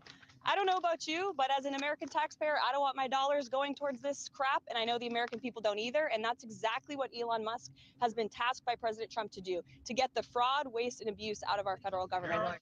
We can keep going. $20 million for Iraqi Sesame Street, $2 million for Moroccan pottery classes, $11 million to tell Vietnam to stop burning trash. 27 million to give gift bags to illegals before we deport them. Millions to help Afghanis grow crops instead of opium. That program was such a success that opium production doubled. We also gave Afghanistan 300 million to build diesel fuel power plants, but they couldn't use them because diesel was too expensive. 200 million on a dam that was too unsafe to ever be used. We could have used that dam in California. 250 million on a road that was never used. We literally built a road to nowhere. Oh, and we gave Syrians 9 mil for humanitarian aid, but someone messed up and it went to Al-Qaeda. $1 million for bat research in Wuhan. That equates to $1 million for each dead American. USAID was funding Fashion Week in Paris. France isn't even paying its NATO dues, and we're paying for their Fashion Week. USAID's a $40 billion deep state social justice slush fund. And the president says it's a little fishy. Elon Musk, how often are you talking to him? And have there been ideas that he has brought to you that you've said, oh, no, wait a minute, this is going a little too far? Well, many ideas, but look, he's done a great job. Look at all the fraud that he's found in this USAID. It's a disaster what the people, radical left lunatics, they have things that nobody would have even believed. The whole thing with 100 million spent on you know what, with money going to all sorts of groups that shouldn't deserve to get any money. With the money, I'd like to see what the kickbacks are. How much money has been kicked back? Who would spend that kind of money? USAID is an American intelligence cutout. They've been caught staging coup after coup across Latin America, funding paramilitary groups and getting kicked out of countries for subversive activities. The deeper we investigated USAID, the more it looks like a dark money Democrat super PAC. And if you take all of the executives from USAID, the Clinton Foundation, the Gates Foundation, the World Bank, the WHO, you get a Venn diagram that would tickle Kamala Harris. Burisma got a contract with USAID through Hunter. It was so shady that the Obama White House was like, nice try, and canceled it. Hunter's firm was repping clients who were trying to cash in on USAID disaster relief in Haiti. And by the way, the Clinton Foundation worked arm in arm with USAID in Haiti, and $1 billion disappeared, and Haiti is still Haiti. USAID was pouring billions into the hands of open borders groups. We were literally funding the invasion and buying them gift bags as they left. Wow. That was pretty good. As much as it's you know, I don't buy the two-party framework. I still appreciate that at the very least. And yeah, allegedly, according to Schellenberger, right, the CIA has ties to through USAID to the Trump impeachment, apparently. And that was an interesting segment as well. The political aspect of it did catch my eye, if only because the timing of the Hunter Biden laptop. That was very interesting. And we just found out the Biden administration was paying the press. During the last 4 years, Politico received $26 million from the federal government. $8 million just last year. The Biden administration was paying a DC insider publication that happened to never report anything bad about the Biden administration. Well, what did they pay for besides good press? The government says it was for subscriptions to Politico Pro. Well, what's Politico Pro? It's supposed to give you inside scoops or exclusive reporting about the federal government. It's been around since 2010, but all of a sudden in 2021, the Biden administration starts buying hundreds of Politico Pro subscriptions. And a subscription runs anywhere from $10,000 to $75,000 a year. Those are like top tier country club dues. For $75,000, this exclusive reporting must be pretty good, right? Now, no one ever read in Politico Pro that Biden was brain dead. Now, if I'm going to pay $75,000. Wow. Well, at the very least, the timing is very interesting. And here's the last part on Now, this has gotten a community notes for context because of the apparently clearly Ben Stiller denied the payment of 4 million, I think was it. But and that yeah, and then claimed that he received any USAID money, posting on X that his trip to Ukraine was self-funded. So who knows, man? Maybe Ben Stiller is also After Russia's retarded full-scale and truly believes, the ideological, I would say, just kind of fell for, that false framework that is so built for the naive, right? Who don't quite understand how foreign policy is dictated around the globe. He could very much be just some vulnerable individual who is well-meaning and has good intentions, but is just living in a bubble. to Ukraine after Russia's full-scale invasion began. Angelina Jolie, $20 million. Sean Penn, $5 million. Jean-Claude Van Damme, $1.5 million. Orlando Bloom, $8 million. Ben Stiller, $4 million. This was done to increase Zelensky's popularity among foreign audiences, particularly in the United States. The involvement of sense. celebrities made it easier to coordinate funding programs for Ukraine during visits to Ukraine after Interesting. Russia's full-scale Well, who knows how legitimate that report is. It's like entertainment news anyway. But yeah, Elon referencing it in his spaces, he referenced USAID as a bowl of worms and beyond repair, which is the reason that I named the episode Bowl of Worms and Big Balls. But yeah, so I thought that those few things are at the very least. And by the way, Kanye says slavery is a choice again. And yeah, he would really appreciate if Donald Trump would. Oh, yeah. I love Hitler. Now what, bitches, says Kanye. And then he also says he's a Nazi. So he's definitely doing his thing.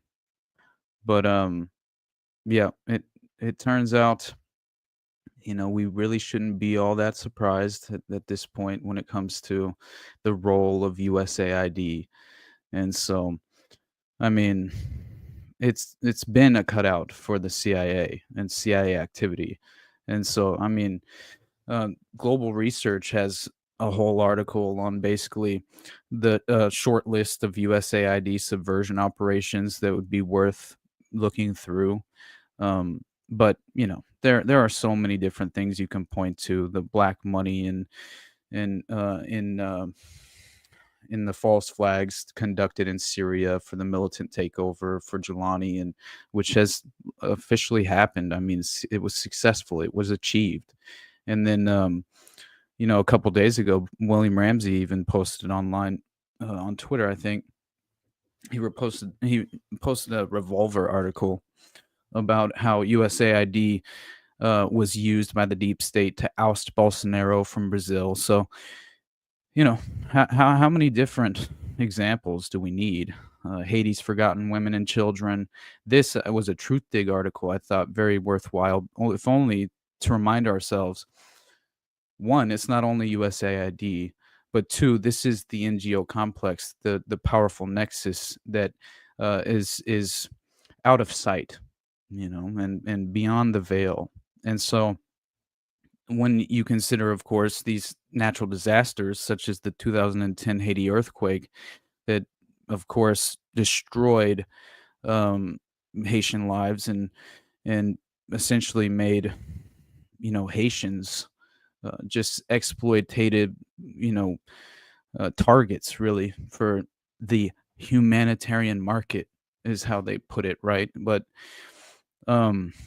so this woman who was involved in Haiti at this time, she was in Port-au-Prince, I believe, in early February 2010, and nearly a month after the earthquake on January 12th. And it's pretty interesting because she essentially says that she arrived 6 weeks after the January earthquake, and initially worked at a children's hospital where she was assigned to a ward full of toddlers, all but one of whom were female, most of them abandoned. I was to change diapers, feed and bathe the children, and do whatever else the staff nurses needed. On my third day, a woman from an American non-governmental organization came to our wing and ordered the Haitian nurses about in a troubling manner.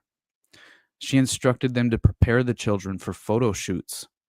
She then walked through the ward as a photographer clicked away while she picked up children and pulled every Princess Diana pose in the book. I was disturbed by this scene, as were the nurses, who told me that they could not ask this woman to stop for fear of losing their jobs. So I intervened and reminded her that she was violating UN regulations regarding the safety and privacy of the children. The woman explained that she planned to use these pictures as promotional material for her orphanage in Mexico. Cuernavaca? I don't know how to pronounce it. I reminded her again that these children were considered refugees and that she had no right to take their photos.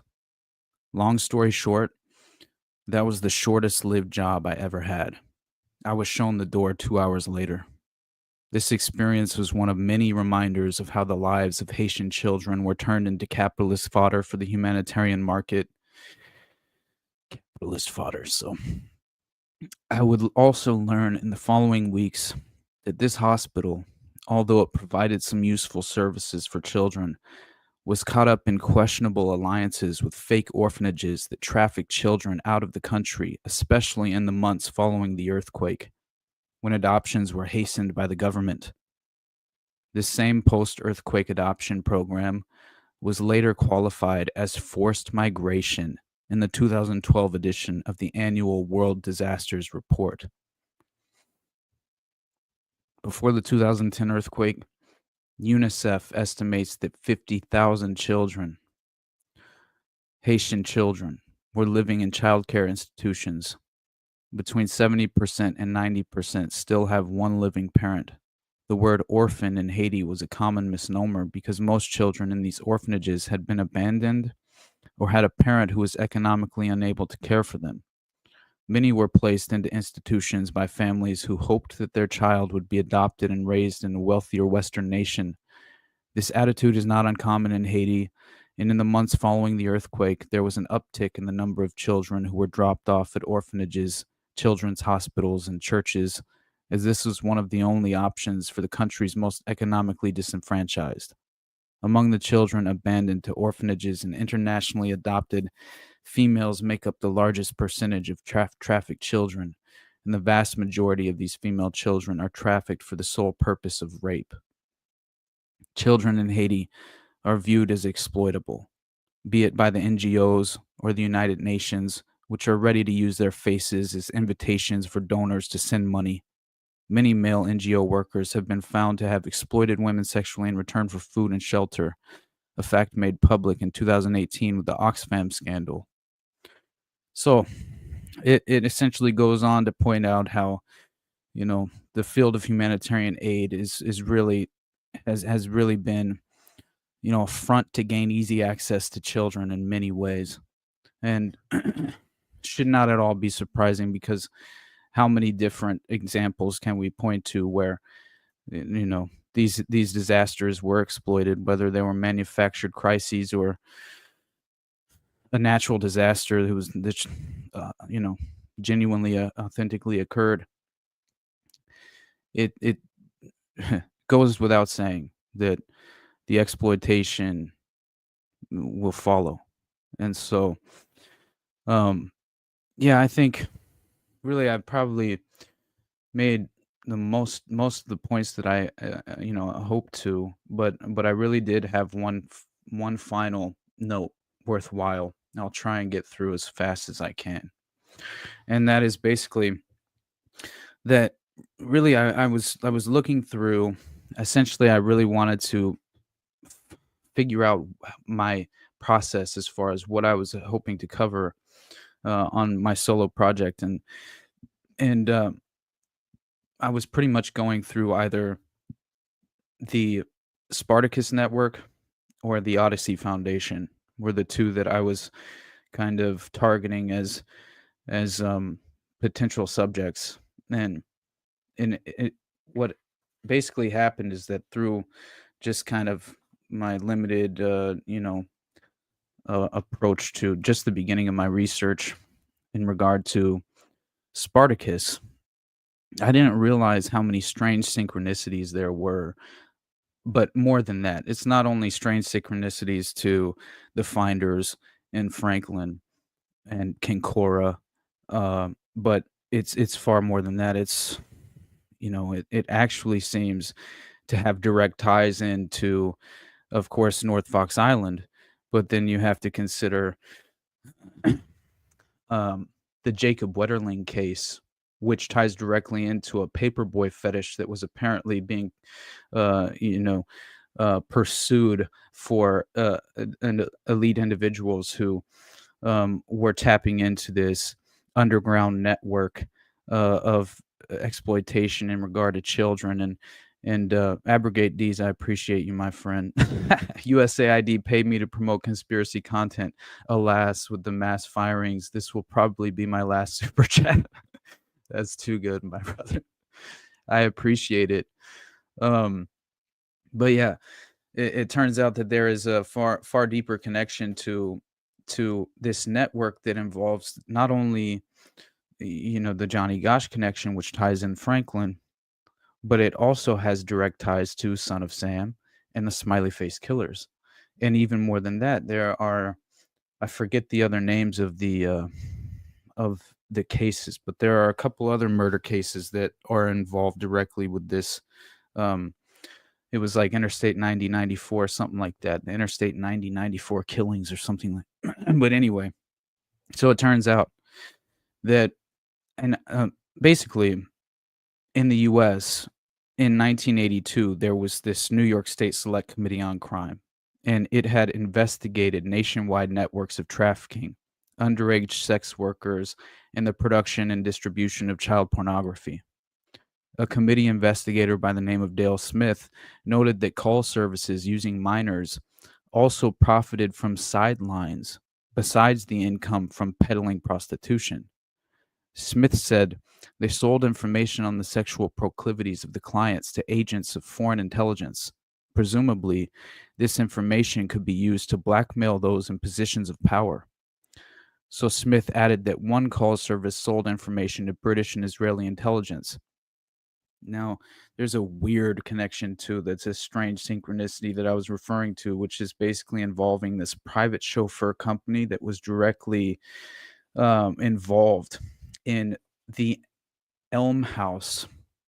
Yeah, the Elm House. Hold on, let me pull it up because I don't want to fuck it up. But basically, this the Elm Guest House affair is what is tied in directly to the Spartacus Network. And yeah, there's this group of pedophiles, the Dirty Dozen or something is what they're called. And they're part of this private chauffeur company that's directly involved with chauffeuring around elite government officials. And so instantly my mind goes back to Marion Petty and the Finders, the game caller, the cult leader of the Finders cult. And it turns out that Marion Petty and his brother in their infancy, learning the basically their surrounding themselves. First of all, they have deep ties to intelligence, but they're also surrounding themselves. They are acting as private chauffeurs for 4-star generals, for some of the most I forget the names now. Damn it!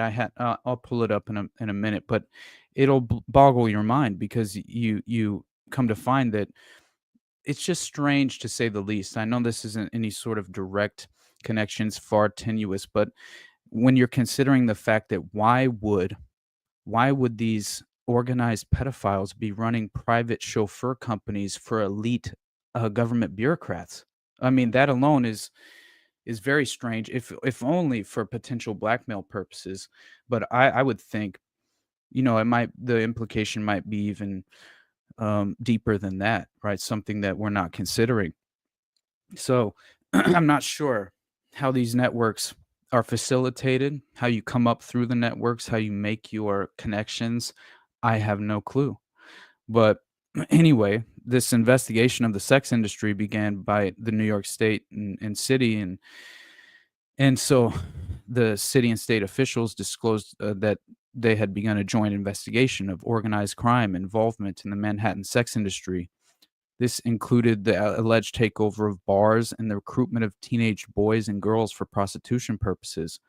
State Senator Ralph J. Marino, chairman of the State Select Committee on Crime, and Sidney Baumgarten, head of the mayor's Midtown Enforcement Project, said their offices were working on the investigation along with the city's police department and the Department of Investigation. The combined effort, an outgrowth of a police investigation called Operation Together, which ended last year, this is in 1977, with internal disputes as to whether it had been properly conducted. Paul Flaxman, this is what drove the 1982 State Select Committee on Crime, was basically this 1977 investigation had been entirely derailed. And so a former assistant district attorney in Manhattan and two police officers who had been assigned to Operation Together said the investigation had been halted at a crucial stage. So again, I'm getting visions of the finders, U.S. Customs Agent Ramon J. Martinez, who saw all the evidence, conducted the search warrants, put the evidence in bags, watched the bags be taken to the proper authorities and housed in the proper locations, and then the CIA infiltrates the case, removes the feds, and the authoritative figure tells Ramon J. Martinez, his superior, tells him that this is a CIA matter from here forward, and all the evidence was either destroyed or returned back to the members of the Finders organization. Interesting. At the most crucial stage where it was proving out the fact that there were intelligence connections to the Finders organizations to begin with. So, and it goes much deeper than that, as far as if you haven't heard, more of a deep research take on the Finders. Jose and I did a decent series on it on No Way Jose. Go check that out. And I'm trying to remember some of the names, but it doesn't matter. So anyway, with the people we were in with, this case could have solved many murders, the investigator said. So allegedly, when major arrests and homicide and sex crime cases were possible. So that's when the investigation was halted at this crucial stage. Yeah, shout out to Derek Bros for sure, my friend. Derek Bros is amazing. He really did amazing work on this, on the Finders.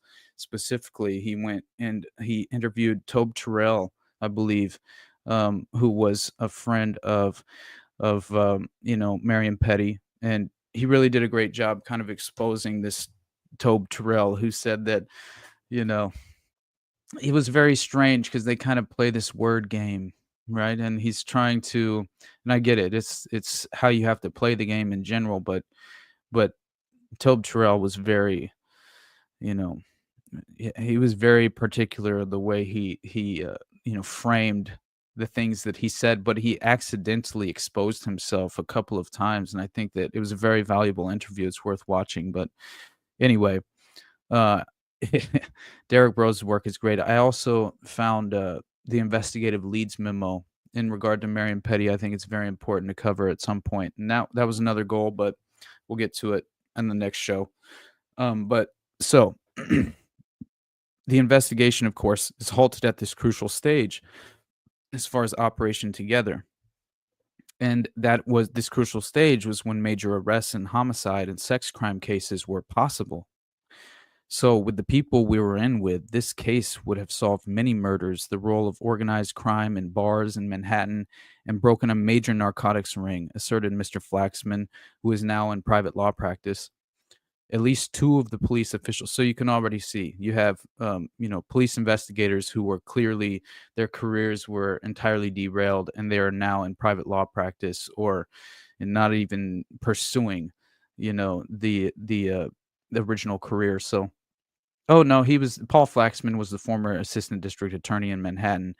Okay, so yeah, it wasn't him who was actually one of the investigators, but he was the assistant district attorney in Manhattan, and two police officers who had been assigned to operation together said the investigation had been halted.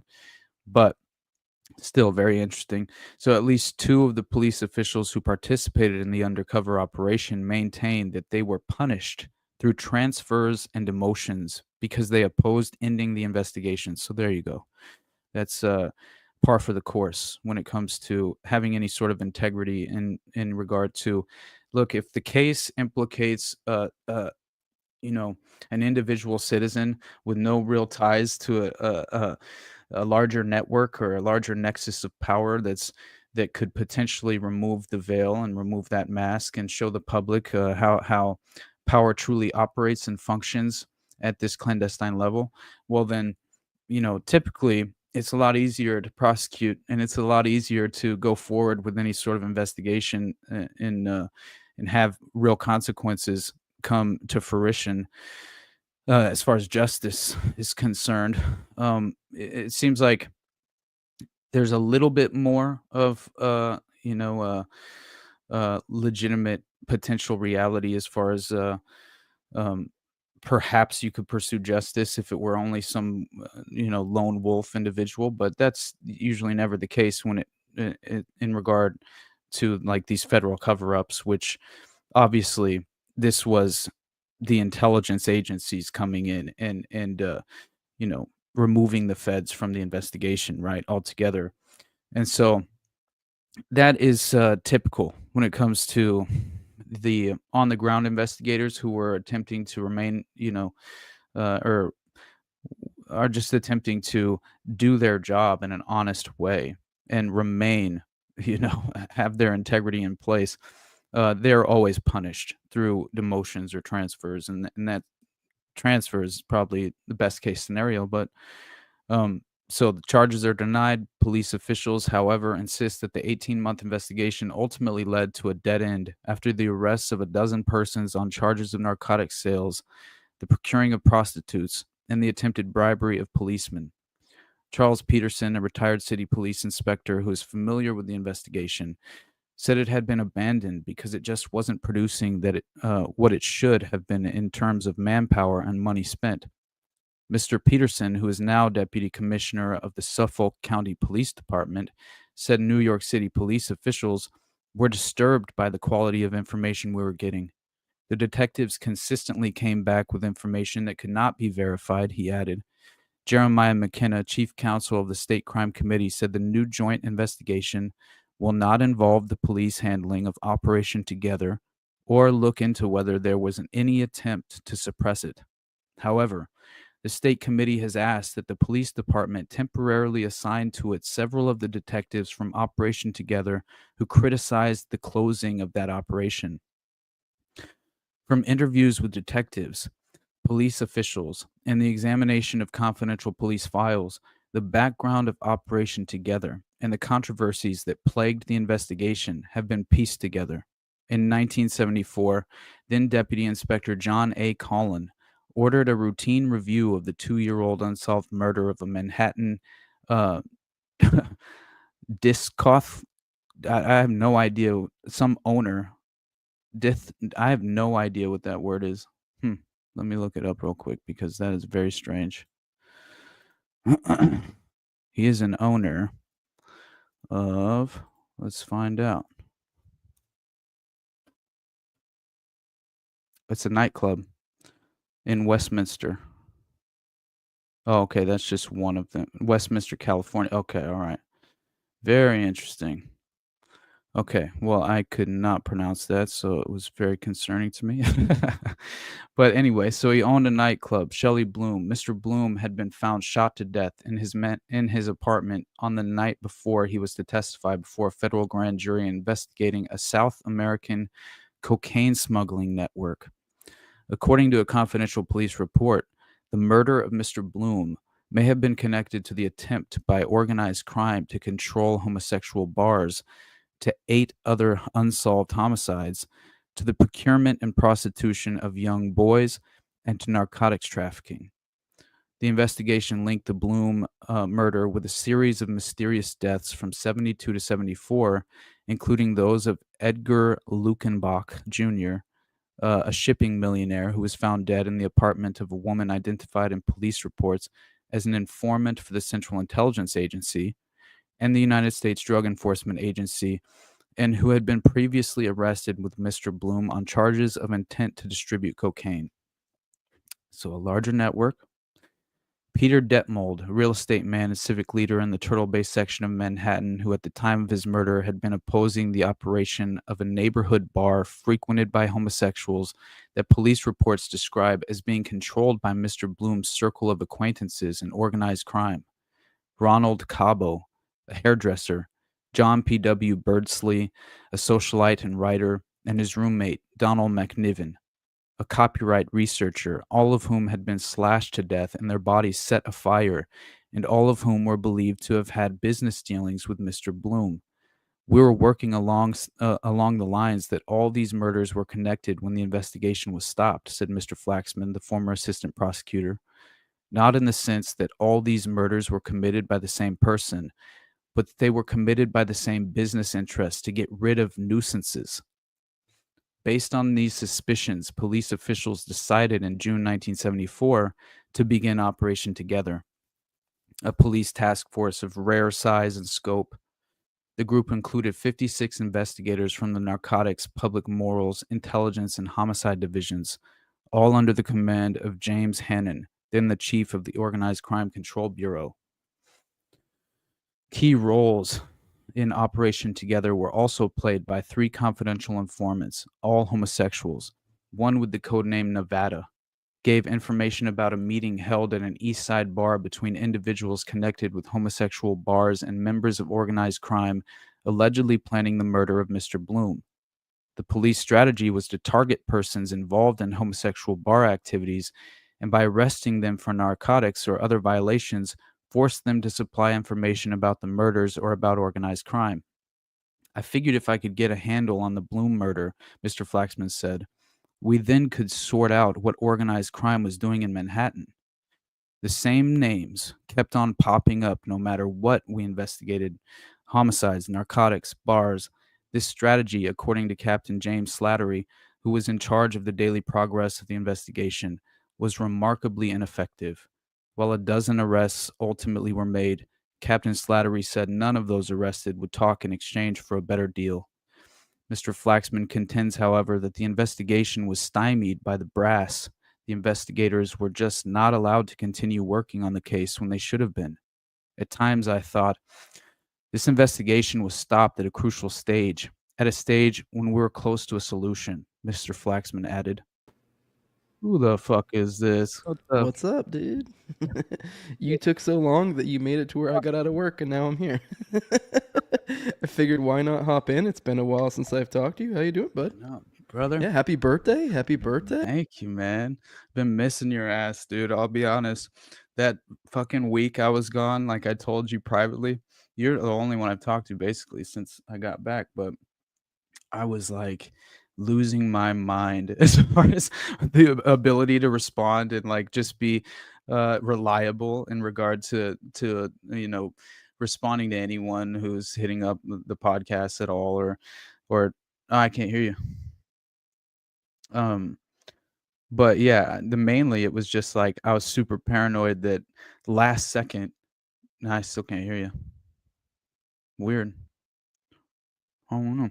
Oh, hey, hold on. It shows. Can I unmute you? No. Oh, it says you're muted. No? What the hell? It's all right. He'll be back. Don't worry. But anyway, Yeah, I will. Oh shit! What is happening here? Let's hope that all is well on my end because my computer straight up just froze on me. There we go. No, I still can't hear you. Oh, now I can, but you're muffled. Yeah. I'm sorry. There I just you completely are, fucked up dude. your stream. There we go. That was weird. I mean, it felt like you were out. I mean, was I working when I first came in?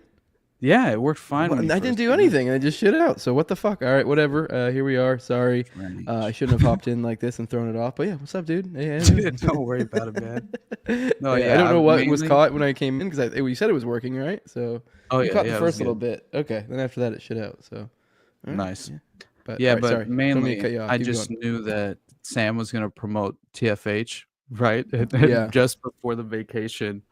It was so crazy how that materialized too. It was so cool. Like I had just got off doing Already Dead the night before, right? And then so it was Wednesday. I was just expecting I had planned on going to pick up my buddy and his wife, right, from LAX.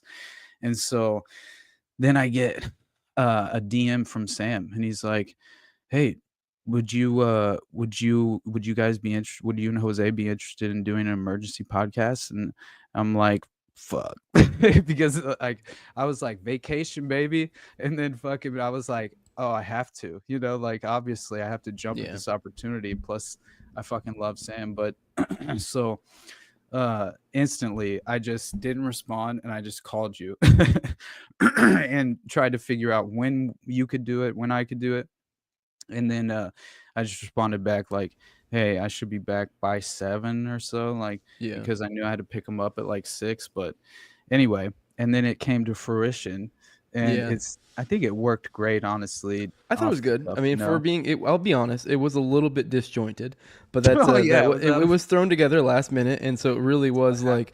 I mean, he was like, "Hey, send us over topics, notes, whatever," and so we did, and we had like kind of a concept of what to work with. I think we were going for like current events, and we were going to kind of like, kind of a lot of the stuff we've been talking about in the morning dump and stuff.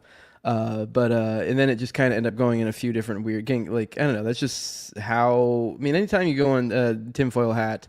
That's kind of the nature of the beast. It is pretty disjointed. You can be prepared to go on a tangent on something you didn't expect to go on. But yeah, I mean, it was for what it was, thrown together last minute. Like it was good. I mean, I thought it was good overall. But I'm just saying, I do think we are still slated to come on like the end of this month, actually in a couple weeks.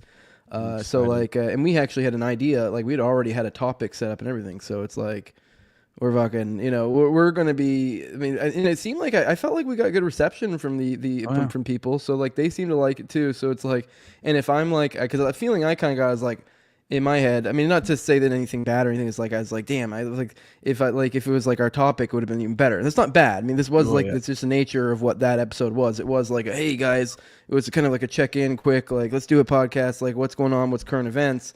So it was kind of that, but I don't know. My point being is I am excited for now to have one that's like actually more prepared and ready. For sure. And it's going to be me and you. So it's like, I don't think we'll get some sort of weird curveball because also the first time I went on tinfoil hat, and this is once again not a complaint because these are kind of like Bob Ross happy accidents type thing. Right, dude. When I went on tinfoil hat the first time, I was supposed to come on to talk about Oklahoma City.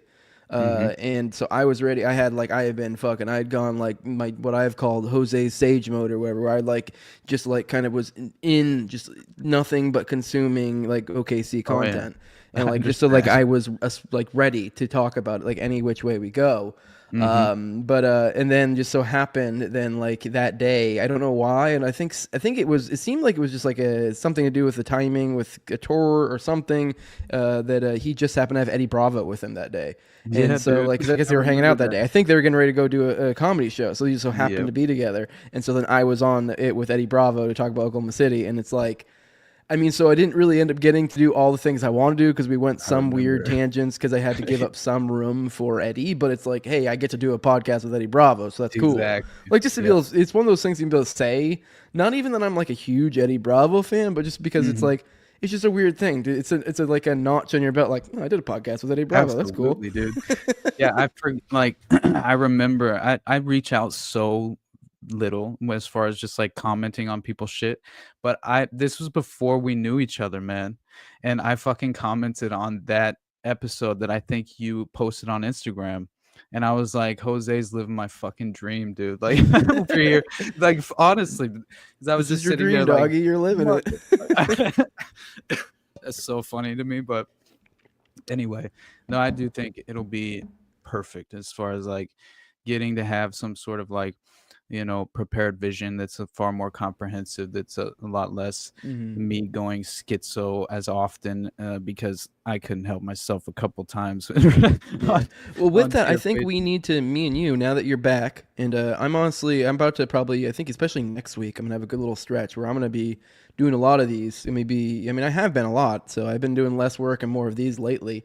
Me and you need to kind of link up in these, and don't get me wrong, we'll cover content and stuff, but I do think maybe the last third or so we kind of talk, just literally just kind of almost brainstorm connections, maybe even find some sort of method of a note taking in the show, because part of the show, as I even said in the live chat earlier, is us kind of working our muscles. Is this is our process, part of it. So and then it's also a way that we get to hang out with the people.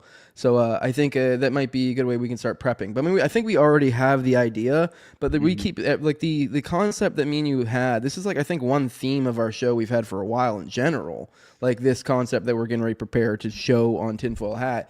So we keep getting new things that tie into it. So we're how do we? So I think now this will be a good time for us to kind of talk it through, and then in the couple weeks to come, and we kind of organize our thoughts so that when we can go on there, especially since it's already going to be chaotic, since we know it's a tinfoil hat. If we can process our thoughts here in these morning dumps, kind of maybe late, in the last thirds or so, we kind of brainstorm after we've covered whatever topics. I think we'll craft a really, really good episode. It'll be really cool, and it'll be fun because it's then our audience can kind of somewhat contribute into that for sure. that process as well. Dude, So I never would have came up with that wildfire jihad shit if I wasn't doing the morning streams, right? I never would have had that just ready to go.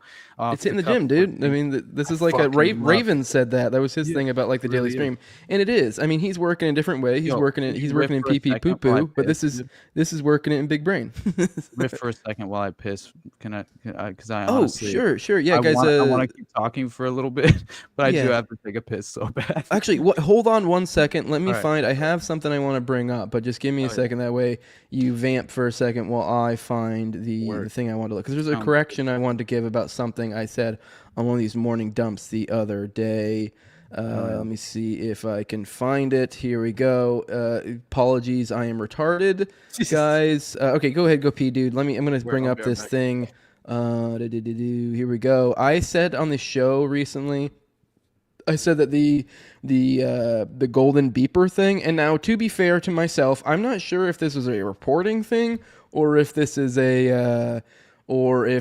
just people on Twitter wrong, or I just heard it wrong, one of those things. Because when I first heard this thing, actually we were talking about on Tower Gang, surprisingly, is when I heard about the whole golden beeper thing. Now originally I reported on it. I guess I say I reported, but I just talked about it on the live stream. What I talked about with you guys is that this was the word on the street was that Trump gifted Netanyahu a golden pager. No, in fact, it's seeing all the reporting I'm seeing now. So I'm not sure if it was if the reporting was wrong or what, but or if I'm just retarded. But no, it's actually the other way around, and it's a gift to. You can even see on here. There's a placard. It's kind of a cool little wood thing. It's gone, but I don't like the gold, but the gold with the wood. I don't like that look. But either way, it says to President Donald J. Trump, our greatest friend and greatest ally, Prime Minister Benjamin Netanyahu. Now this is from Netanyahu. Now that changes the way I kind of picture things. This does seem like. I have a hard time believing Netanyahu would not see the inherent implied possible threat here, and so I think he's aware of it. I think because I had said at first that maybe because I thought it was Trump gave it to him, so there was some sort of the idea of a mind fuck, here, kind of an implied thing, but no, it goes the other way. So now it does kind of lean more towards, even if you are trying to do deep, 5D level chess cope or whatever, looks like the cope kind of goes is falters here, and if anything, it leans the other way, and it looks like if anything that might have been Netanyahu making our president the bitch, him pulling the power move on him. So if you're trying to keep track of power moves between these two players, that looked like the power move against Trump, as opposed to, and when I said it yesterday, I said it wrong, as if it was a power move the other way.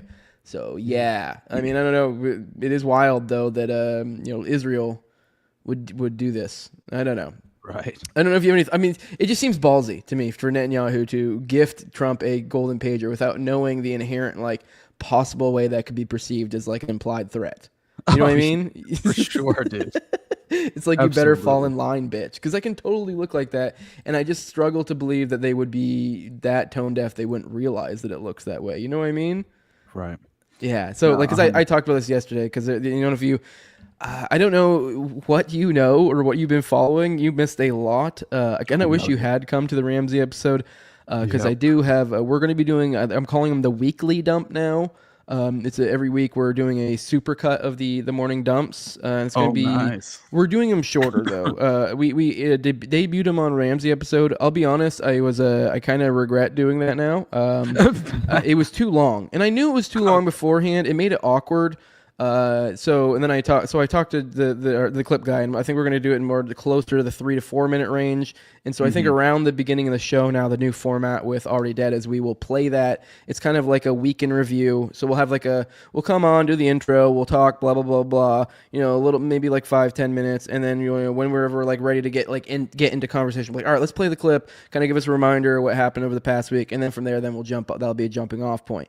Now it'll be closer to 3 minutes, because that one was 5 minutes, and that, like, for some reason that level of length is like an awkward amount to watch like a video with a guest, that you just brought in. So 3 I think is more appropriate.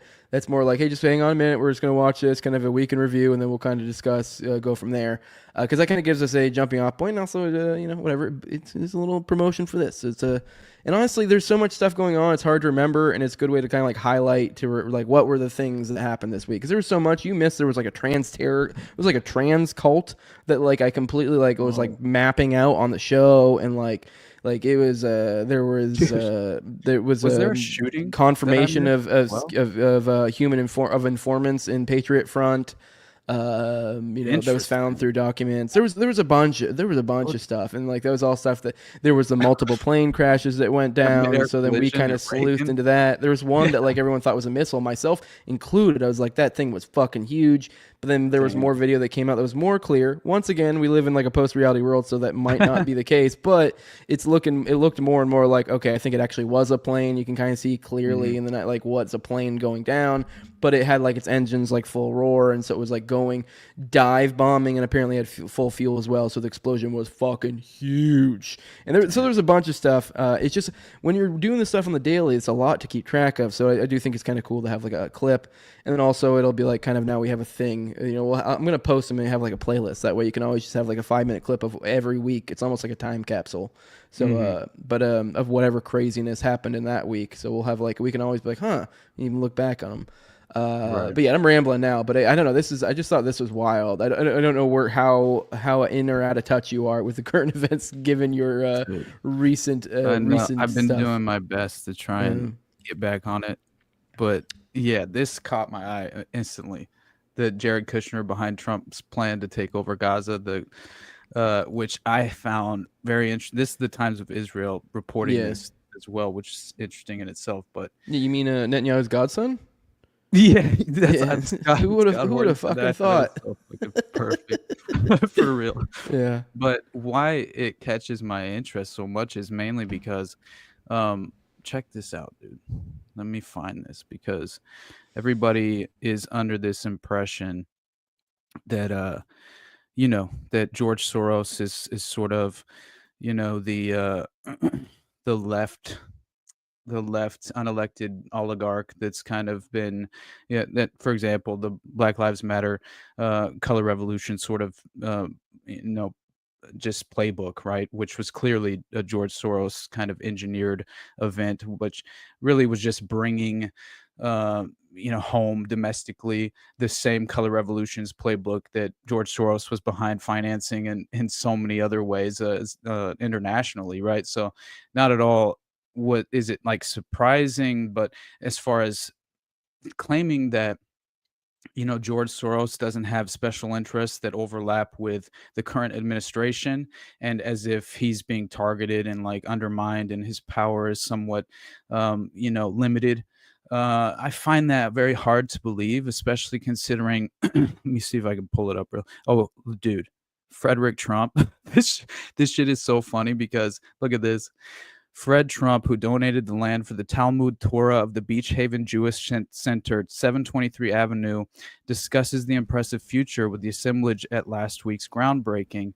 Now, this dude is apparently a Jewish German. That's what he claimed that he was, which is hilarious to me. It's been like people have definitely like speculated on this and tried to claim that he was just telling a fraternity brothers that and all this strange shit. But yeah, I'm still looking for, hold on, it should be right up here somewhere. It's technically Jared Kushner. Oh, dude, look who that is. This is Adnan Khashoggi with Paris Hilton. Yeah. Wait, was he the one? I always mix up. There's two Khashoggis, and aren't they related? There's the one who got like cut up to pieces, and there's the one that's like that's super linked up with like Maxwell and all those people. But they're related, right? Yes, they are related, Yeah. and the connections do not dissipate between brotherhood. You know what I mean? Like that's Yeah, one all was a I'm saying. journalist, right? Is it? So was this? I Yeah. wonder if this was supposed to be like always perceived This as some sort of is like not the Woodward and journalist. Bernstein thing of like, oh, I Right. wonder where he gets all these scoops, and you're like, This dude, your is the fucking fucking brother's scoop. literally a blackmail actor. Exactly. It's worse than that. He's helping Robert Maxwell Yeah.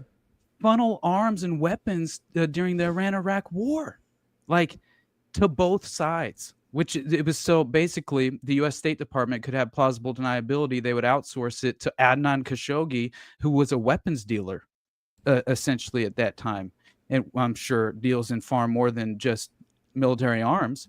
But still, the case was, in order to provide plausible deniability, they had to bring in this third-party resource in order to funnel the weapons to both sides of the conflict. So again, Fire Pixie saying it's nephew/uncle is what the oh relation shit, is. okay, It all right. from Well, them. I thought it was his brother. Either way, for some related. reason. I always mix them up, and it's like, and then it took me a while before I thought I heard someone say something being related. I was like, wait, what? Look at No this way, shit. because like those being related is kind of nuts if you think about like the roles those two people filled. Because Oh, yeah, Khashoggi's for big thing was he was a journalist, and what most people know about him is getting him quartered up by the Saudis, and you're like, and they're like, oh my god, look at these disgusting fucking animals, the Saudis. Which yeah, I mean to some extent probably sure, but you're like, but at the same time you're like, what are we missing here? Like what the fuck? What is going on here? Like this dude's like familial relation, like close familial relation to someone who's clearly super spooked the fuck out and like weird blackmail rings and like cyber intel type, like at a national level type stuff, like it's high stakes shit. Yeah, like I don't know, maybe it's a little bit more than just like, look at them trying to kill journalists, spreading the word about them saying bad stuff. Exactly. Yeah. Like I don't know, maybe he was trying to blackmail them and they were like, fuck you, and cut him up into little itty bitty pieces, I don't know what was going on there. I know that the perception, I feel like for most people, that one is that it was some sort of weird like Saudis hate journalists type thing, and you're like, I think there's a little more of the story now, knowing all this. Right. Yeah. There is Trump, and that right here is Robert Maxwell, right? Mm-hmm. I find that interesting because it's not the only time. Here is the St. Louis Post-Dispatch. Who's that next to him? Is that who's that? Is that Cone? I forget. The one next to Roy Maxwell. Cohn's not here. Who's that Yeah, guy? I He don't- looks familiar. This guy? I know, Yeah, man. I'm not he looks sure who super the rest familiar. in the picture are. I only know Trump and Maxwell off just face recognition. But this right here is very interesting because this is that newspaper article I was talking about, where Wednesday, May 17th, 1989, on their toes. One thing about the party aboard British media mogul Robert Maxwell's yacht, everybody had to doff their shoes before boarding the plush carpeted Lady Ghislaine. Maxwell insisted, and his guests cooperated, including Donald Trump, minus Ivana, who has a much bigger yacht, which I thought was hilarious. Appreciate you. much bigger yacht, and was happy to compare them with Maxwell. Isn't that the funniest fucking way? I'm just like, oh my God. But guests sipped champagne, nibbled caviar flown in from Paris on the Concorde, and salmon served from the vessel's stores by shoeless waiters. There was John Tower, former senator and thumb-down defense secretary, ex-Navy secretary John Lehman, now with Payne, Weber, lawyer Tom Bolin, literary agent Mark Janklow, UN envoy Thomas Pickering, Peter Calicow, I don't know, owner of the New York Post, Maxwell's daughter Ghislaine, and Max's niece Helene Atkin of Macmillan, the publishing house Maxwell recently took over. Oh yeah, that's right. I forgot that he published Macmillan. Isn't Macmillan like is that one of the ones who publishes like all of our school literature and stuff? I believe it was. I think they do something like that, right? Yeah. I'm pretty sure that was the impression I had. Yeah. And but I didn't realize Robert Maxwell was 300 fucking pounds. Yeah, fat fuck. Went over the guest list personally. No one could tell who didn't make the final invitation list, but we do know that Martha Smilgus of Time was invited and then disinvited. She wrote the profile of Maxwell for the magazine, which he apparently did not like. Martha Smilgus sounds like a hideous bitch. Right? There's just so many fucking pictures of them together, man. Yeah. Like, that's what's so insane to me. Yeah, they are running in the same circles, but I mean, like, Dude, I don't know. I mean, I'm by no means am I a Trump like, but it is like I just can't be an apologist until this is explained. I know the connections. I know like the cone, but it's like I still am like I've always been waiting for something really to come out. You know? Yeah. No. Yeah. I mean, again. Like, is he just that slick that he's just not, or is he just to where he's like a Luciferian type of mentality to where it's like, but he doesn't want to partake of that sort of stuff, but he just knows of it and doesn't care, or no? I honestly, I don't think. I think the illusion of power, the public perception of who you are, the treatment alone, the larger than life personalities, all of these things are very useful as a tool for the elite unelected bureaucrats who are consistently trying to maintain or at least restructure the current system to provide even more power to the power brokers, which is inevitably usually what happens, right? They provide some false alternative to the public when in reality they do the bait and switch, and inevitably we usher through and facilitate a more totalitarian system.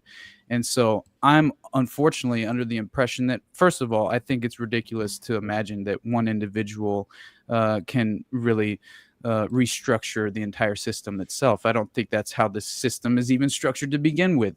One individual doesn't have the power to do such a thing. And there are all these fail-safes in place to make certain of that, right? And I think that we have more than one example of that as well. And I think the role of the president is, to provide, right?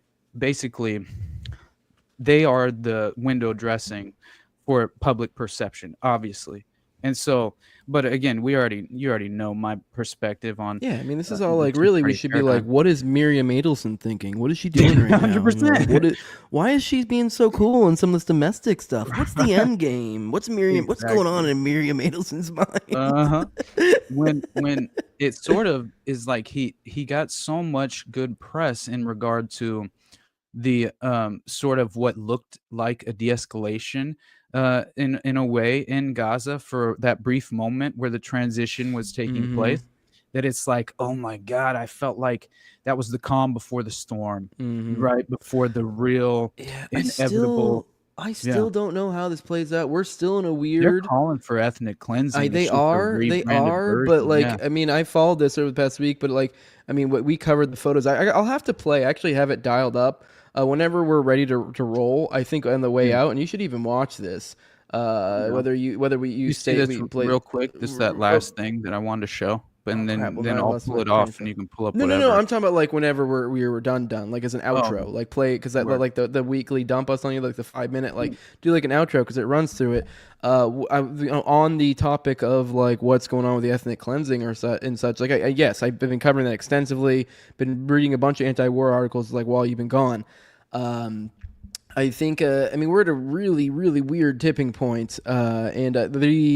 So far as like whether, I mean, yes, they have been pushing for it, but whether they're going to be able to is another story. For one, Hamas is completely back where it was. Like, so far as numbers, they are at the same, if not more, or marginally less. Like, that's where they're at. They've despite that place being completely destroyed, they gained 15,000 Hamas fighters in the course of this entire thing, and that essentially replenished the fighters they lost, supposedly.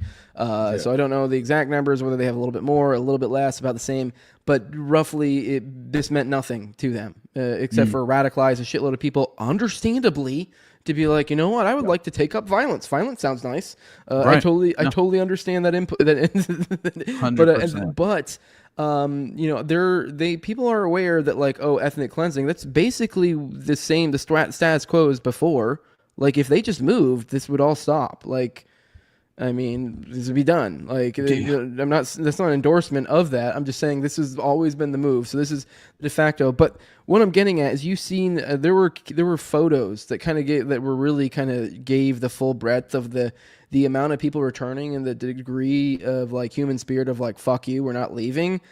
It was like some crazy hordes of masses of people you can see coming back to Gaza when they were like allowed them, like this during the like time.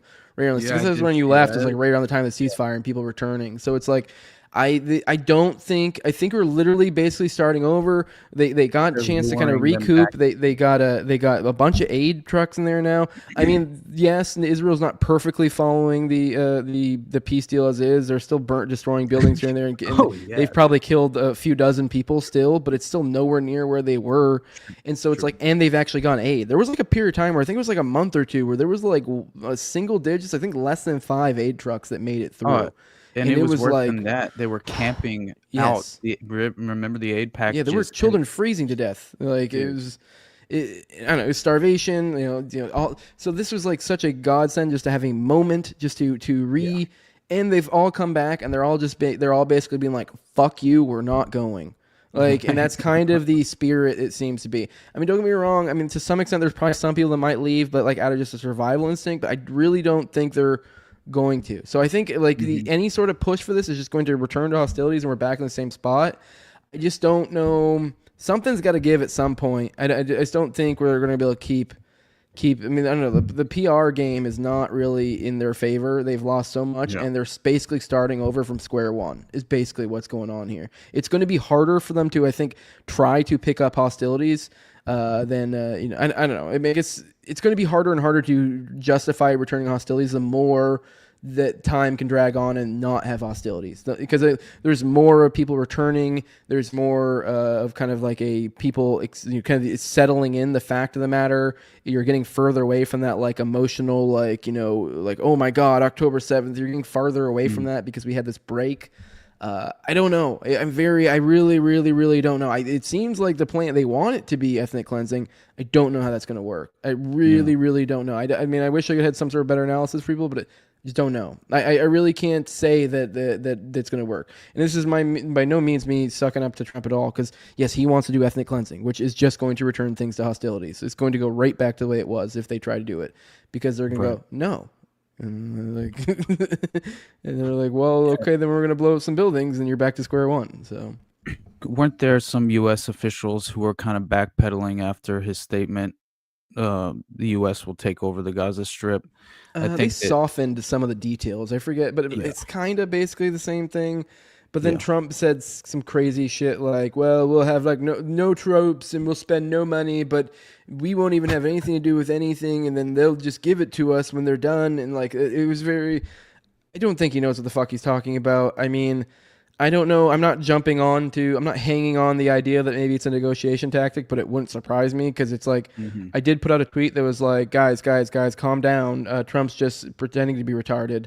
But it's like a negotiation tactic, but like partially that wasn't really a joke. Like, it was partially me being serious. Like, I think he does kind of do. I mean, that was a retarded thing to throw on the table, because it's like, if you call your bluff, I don't know. It just, Now, I don't know what's going on behind closed doors to where like maybe there's power games going. It shifts what the details of it, but it may have been some sort of retarded gambit he threw on the table to be like, well, now what, bitch? I still think it was retarded, but I don't know what the purpose of it was because it seems so bizarre and the way he's describing it makes no fucking sense. You know, I don't know. I really am just like bamboozled by this. Oh, for sure. I just like foreign policy wise, I don't know. I know that Trump had some decent instincts in the first administration, foreign policy wise. He was typically he would be convinced otherwise by some sort of lizard person that was appointed in the State Department. But half the time he had a decent knee-jerk reaction to some of the foreign policy positions. And I always appreciated that, at the very least, saying it out loud. And but I just read this article by Dan Steinbach on antiwar.com about the ethnic cleansing for Gaza's Riviera. And it was interesting because at the very least, like, it was basically, you know, it's going to be this sort of scorched earth replacement theory it looks like it's going to take You don't want a vacation on the ruins of a destroyed people? Dude, that's what it looks like might happen. And like, knowing Jared Kushner's connections and like direct stake, and that was what was kind of alluded to in this article on antiwar.com, was that essentially in March of 2024, amid the ongoing genocidal atrocities, Jared Kushner said that the Gaza waterfront property could be very valuable, suggesting Israel should remove civilians as it cleans up the strip. As Trump's senior foreign policy advisor, Kushner had been tasked with preparing a peace plan, of course, and Alan Dershowitz tried to get him the Nobel Peace Prize for that bullshit. Kushner had a direct stake in the outcome of the Gaza war. After his time at the White House, he funded a private equity firm deriving most of its funds from Saudi government sovereign wealth fund. Already, I'm like, get the fuck out of here. He invested the millions into Israeli high tech, which plays a central role in the military and security equipment used in the occupied territories, including the Gaza war. So I think that, along with this last part on Kushner's connection to George Soros, not only George Soros together with Goldman Sachs and don't Peter they grow fucking grapes? Thiel. Don't they grow grapes over in the Middle East? Isn't that where those are from? Like, grapes are from that area, right? I really feel like they probably could have a few Olive lovely trees or vineyards, some like nice vineyards, get some like Yeah. wineries going. Like, I think like, you know, the blood of the innocent would just like really bring out the sweetness, like a very unique my flavor. Like as you're like swishing it around. Very unique wine, absolutely. I'm sure it's extremely valuable. Not only I can taste the is, suffering of the 2-year-old child. Dude, I would not be surprised. Yeah, but it's fucked up shit, guys. Right. Yeah, sorry. Not only Soros, but with Goldman Sachs and Peter Thiel. They fund the cadre investment firm with $250 million in early 2015. Kushner, of course, forgot to disclose that he is indebted for more than $1 billion from 20 investors, including Blackstone Group, Blackstone Capital, Larry Fink, the emperor of all mankind, and Bank of America, Citigroup, who, if anyone needs to remember, you can go back to Obama's little Citigroup email that proved, the WikiLeaks proved that, you know, Citigroup chose his full administration. They chose everybody in his cabinet, right? And he confirmed every fucking one of them on the list that was given to him by Citigroup. These guys, they're controlled by special interests, man. Like, there's no way around that. And so UBS, Deutsche Bank, and Royal Bank of Scotland. So Illuminati confirmed. Fuck Jared Kushner. Right, this cadre investment firm, I'm sure, is some sort of way to, again, profit and exploit the plight of the Palestinian people, and that's par for the course in regard to a foreign policy and how it's conducted on the world stage. Is that your last topic, bud?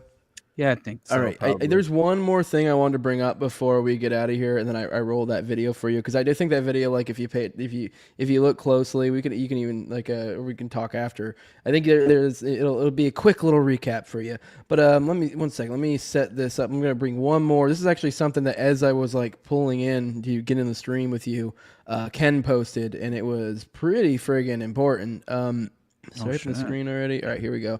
So this is in Washington Post.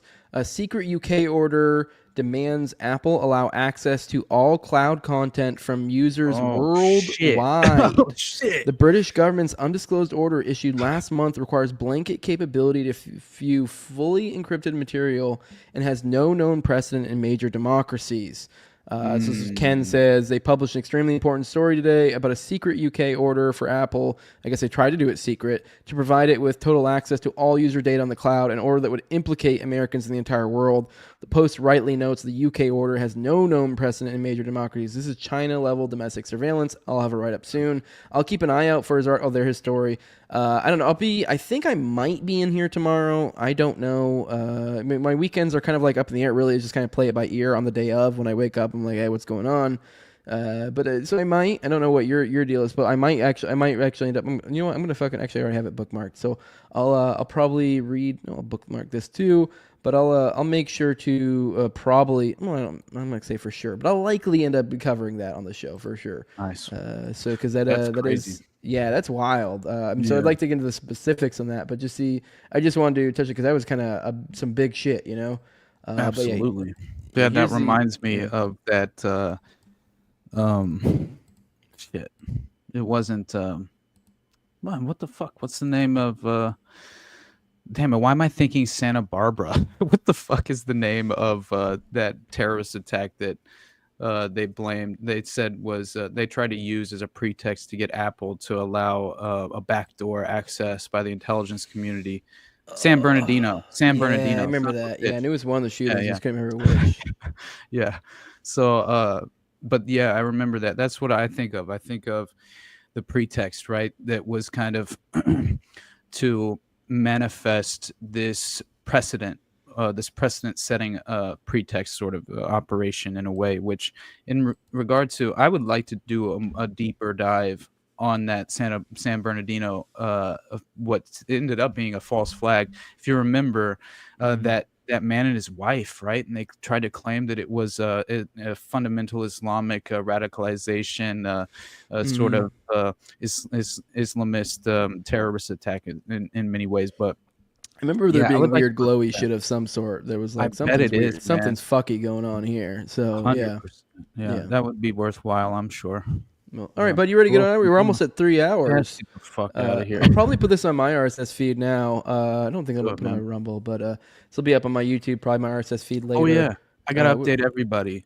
And I gotta email my Buzzsprout patrons today as well, because I'm currently I intended on doing this at the beginning of the episode, so I'm sorry if you missed this. I'll have to reiterate this, but basically, I'm in the midst, and effectively, I've accomplished the migration to Spreaker from my original podcast publishing platform, which was Buzzsprout, which unfortunately, within the next pay cycle, by next month, I'll probably end up losing the Buzzsprout website, but I'm just going to have to make my own individual website at some point if it's worthwhile in doing so, just for purely, customization purposes and, streamline the process a little bit. But I will say that within the next pay period, so at the beginning of next month, all my paid supporters on Buzzsprout, I would urge you guys just to finally make the jump to my Patreon.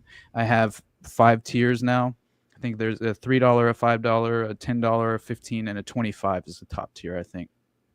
And I don't know how, I did my best trying to make those tiers, and I'll add things in the future as well, more incentives. I think as soon as I figure out how to reliably create some merch without losing money, I'll try and offer that as a potential option as well in maybe the top tier. But beyond that, Yeah, I just was going to urge everybody to kind of jump over to the Patreon, decide which tier you'd like to be a part of. It would be a lot easier for me instead of having everyone in two places or whatever the case is. But the Spreaker, you can also support me. What did you set your Spreaker support level at? Because I just did mine for like, there was only a one time. I don't know if I even really did anything with it because I don't know. Okay.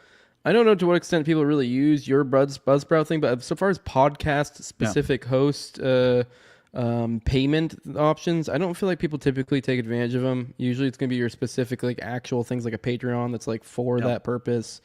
I think mainly because I didn't have a Patreon for a while.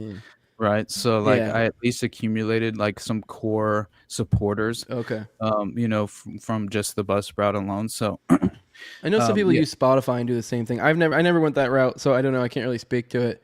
Okay. But I'm just gonna have to email everyone, and I'll shoot you links to the Patreon as well. Try and make it easier on you. I know it's annoying trying to transition and go through that process, but it should be very easy. And I have to say thank you so much. I'm forever grateful for your support, you guys, and my Buzzsprout supporters are kind of my day one supporters. So nothing but love. I didn't mean to make this difficult on you, but I think at least I'll provide the email with a link. So anyway, beyond that, I think going forward, I think it's best for the show anyway, because I shouldn't run into any sort of, content ceiling or anything like that as far as creating new content. So that's I appreciate you guys. But yeah, that's really the major update that I wanted to let everybody know. So that's basically it. Want to remind them where they can find you at, bud? Once again, as I think I said in the stream, this is a great place to kind of work our muscles, practice. So like these, we're doing them daily. They're not always going to be great. We're going to ramble. But these are the less refined. They're the daily streams. But I mean, obviously, like, you have Austin's more produced content. Mine, like individual episodes, a little bit. But like, yeah, this is time where we work on like our form. Like how we like stuff, like even simple stuff like how to intro, outro, just shit like this. This is the sort of stuff Austin needs to work on. Now on the flip side, the type of deep level of knowledge that Austin has, that's the sort of stuff I need to work on. So we all have our strengths and weaknesses, and we're both working through them here. We're working on our muscles in different ways.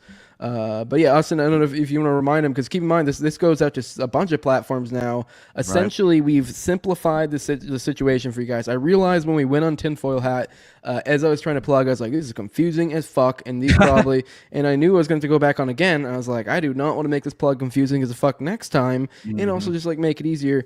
From now on, Already Dead, Morning Dump, anything me and Austin do jointly together, they're streaming to basically fucking everything. The only exception is Rumble and our RSS feeds. Rumble, the only reason with Rumble is just because it doesn't like pair up to StreamYard the same way other things do. So I can't like create a stream on Austin's Rumble if I'm doing it and he's not. So it is what it is, whatever. Maybe in the future Rumble will upgrade it, because actually we've gone to a point where I notice I probably get more Rumble chats than I do a YouTube. So like I'm becoming more and more Rumble heavy than I am YouTube. So I'm grateful for that. So hopefully they patch that, and so that maybe we can just dual stream to both of our Rumbles all the time. But we're going out to both our X's, both our Rumbles, both our YouTubes. So if you're watching on the No Way Jose podcast, you can also make sure you're also subscribed to the Underclass podcast on YouTube or Rumble or X or whatever given thing you do. I know on X you're something different, so we definitely need to streamline our plugs that way, because you got to let people know where to find you at. So if you're watching on my platforms, be aware of Austin's platforms, because he puts out great content that you're not going to get on mine, and vice versa. So yeah, Austin, let me know where they can find you at. All right, brother. Jose, I love you, man. I missed you guys. Honestly, I need to fucking talk about a vacation where I stressed the fuck out the whole time. Hey, I gotta say real quick, I didn't mean to cut you off, because but like I will say, listening to the stream today, I felt like your energy, I dug your energy better.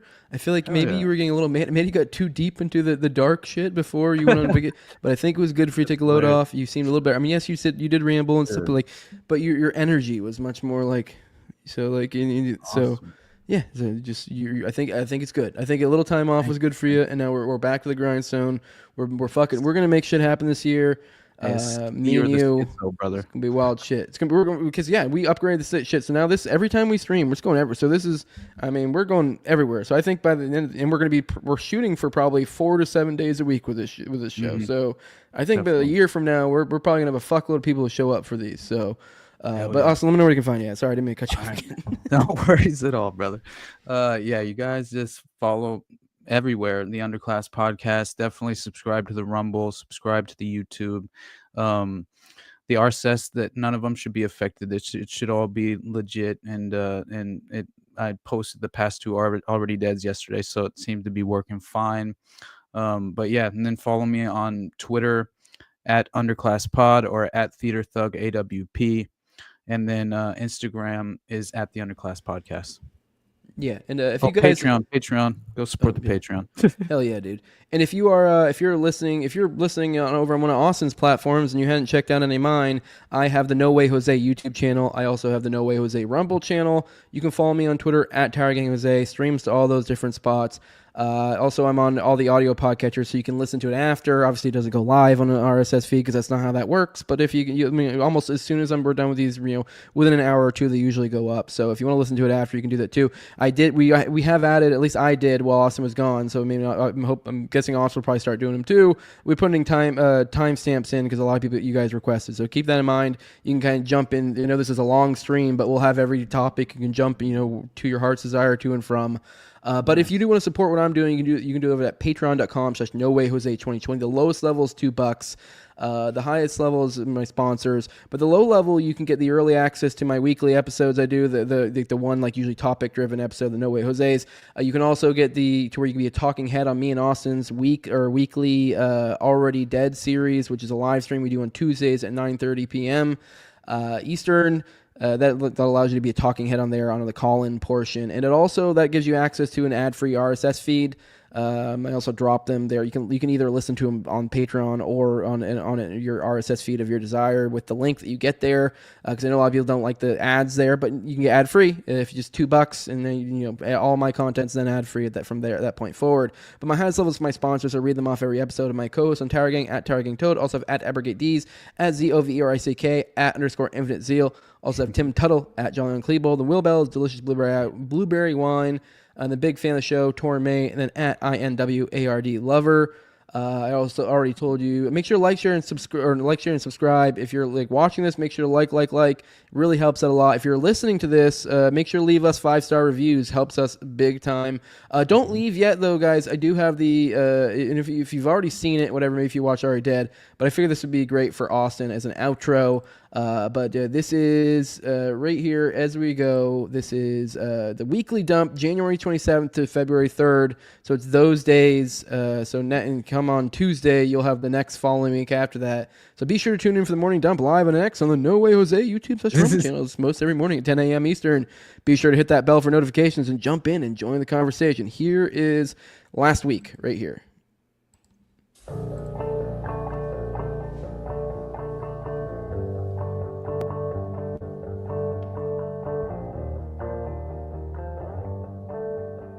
Like it.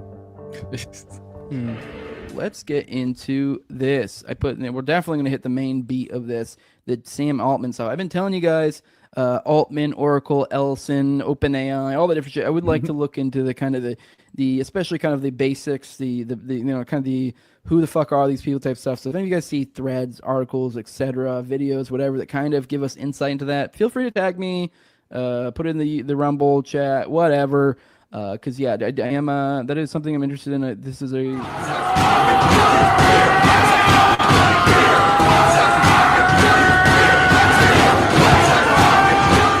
Silva. So warrantless FISA searches are now unconstitutional. Judge said it's from Ken. The FBI released another batch of documents on the Patriot Front the day after their march. These docs show the FBI researched the group members' identities back in 2020.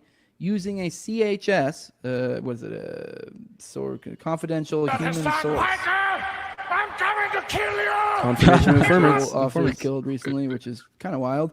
Because we read that. We had that other one that was, I believe, the southern border, and it was some weird German guy or something. Or not German. 2 border deaths while you're gone. Alleged Teresa Cancelo, Youngblood, and Felix Bockhold received at least one of their firearms from a person of interest in murder cases where details match up to the Ziz group. All right, yes, this is a photo of the Palestinians returning back to Gaza. That's amazing. And there's one that's even more We impressive. talked about it a little bit yesterday. We're probably not going to talk about too much today, but we talked about it a little bit yesterday. We showed this photo that was kind of like, I guess, sort of inspiring in a sense, depending on how you look at it. And then I just saw, I believe it was yesterday, he shared it again, a different one, a more zoomed out one, and it's even more insane. Jesus Christ.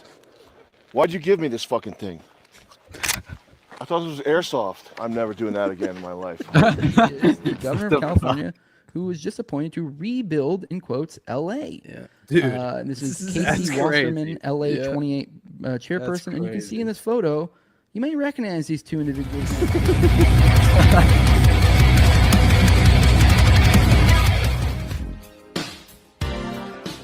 Strengthening of Al Oh, I Qaeda love that and other song. Islamist Mhm. jihadist groups, and strengthening Iran. Laney killed it with the Like a intros. chair. And Right. yeah, it's just weird how the world works.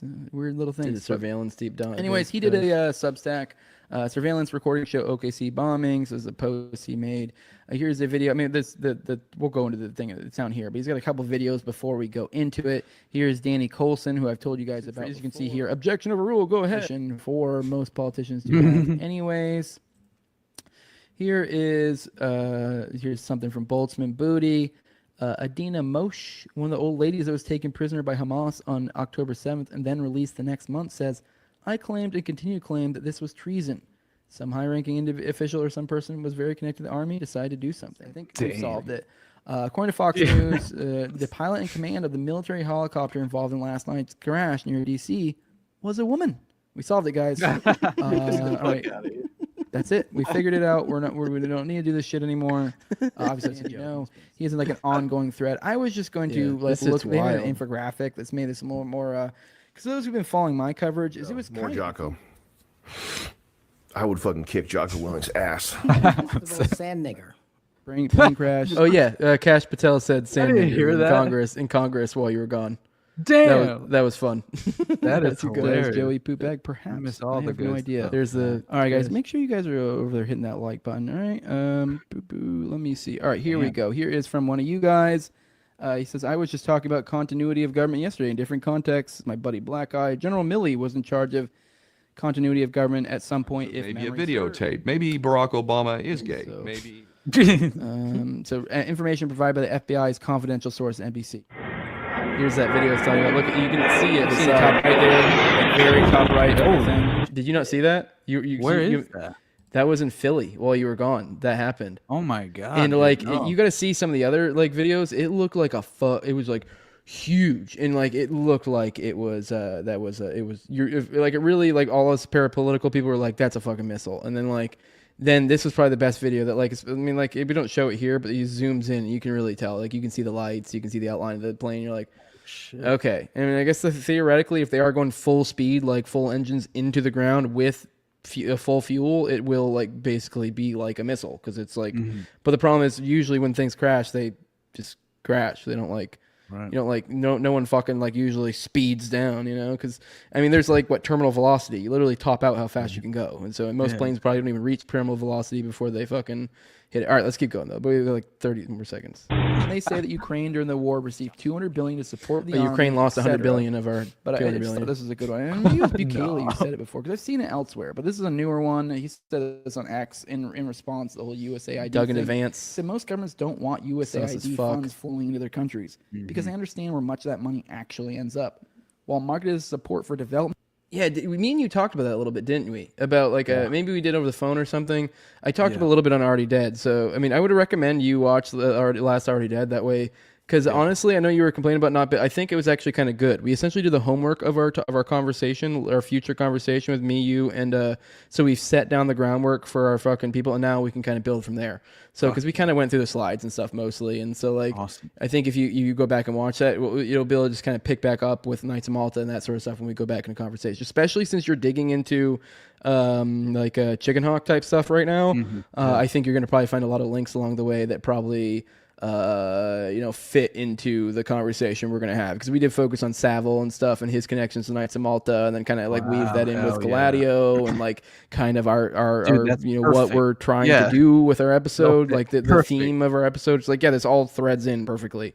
So like your homework before this coming Tuesday is to watch that, and then we'll talk this next Tuesday, and then we'll be ready and primed to pick Ramsey's head the next week, because he's coming back on. But all right, we're basically done. Let's finish. Democracy and human rights. The majority of these funds are funneled into opposition groups, NGOs with political agendas, and destabilizing movements. Bukele wrote on it. Call me on the telephone. All right, see you guys. Bye bye. Deuces.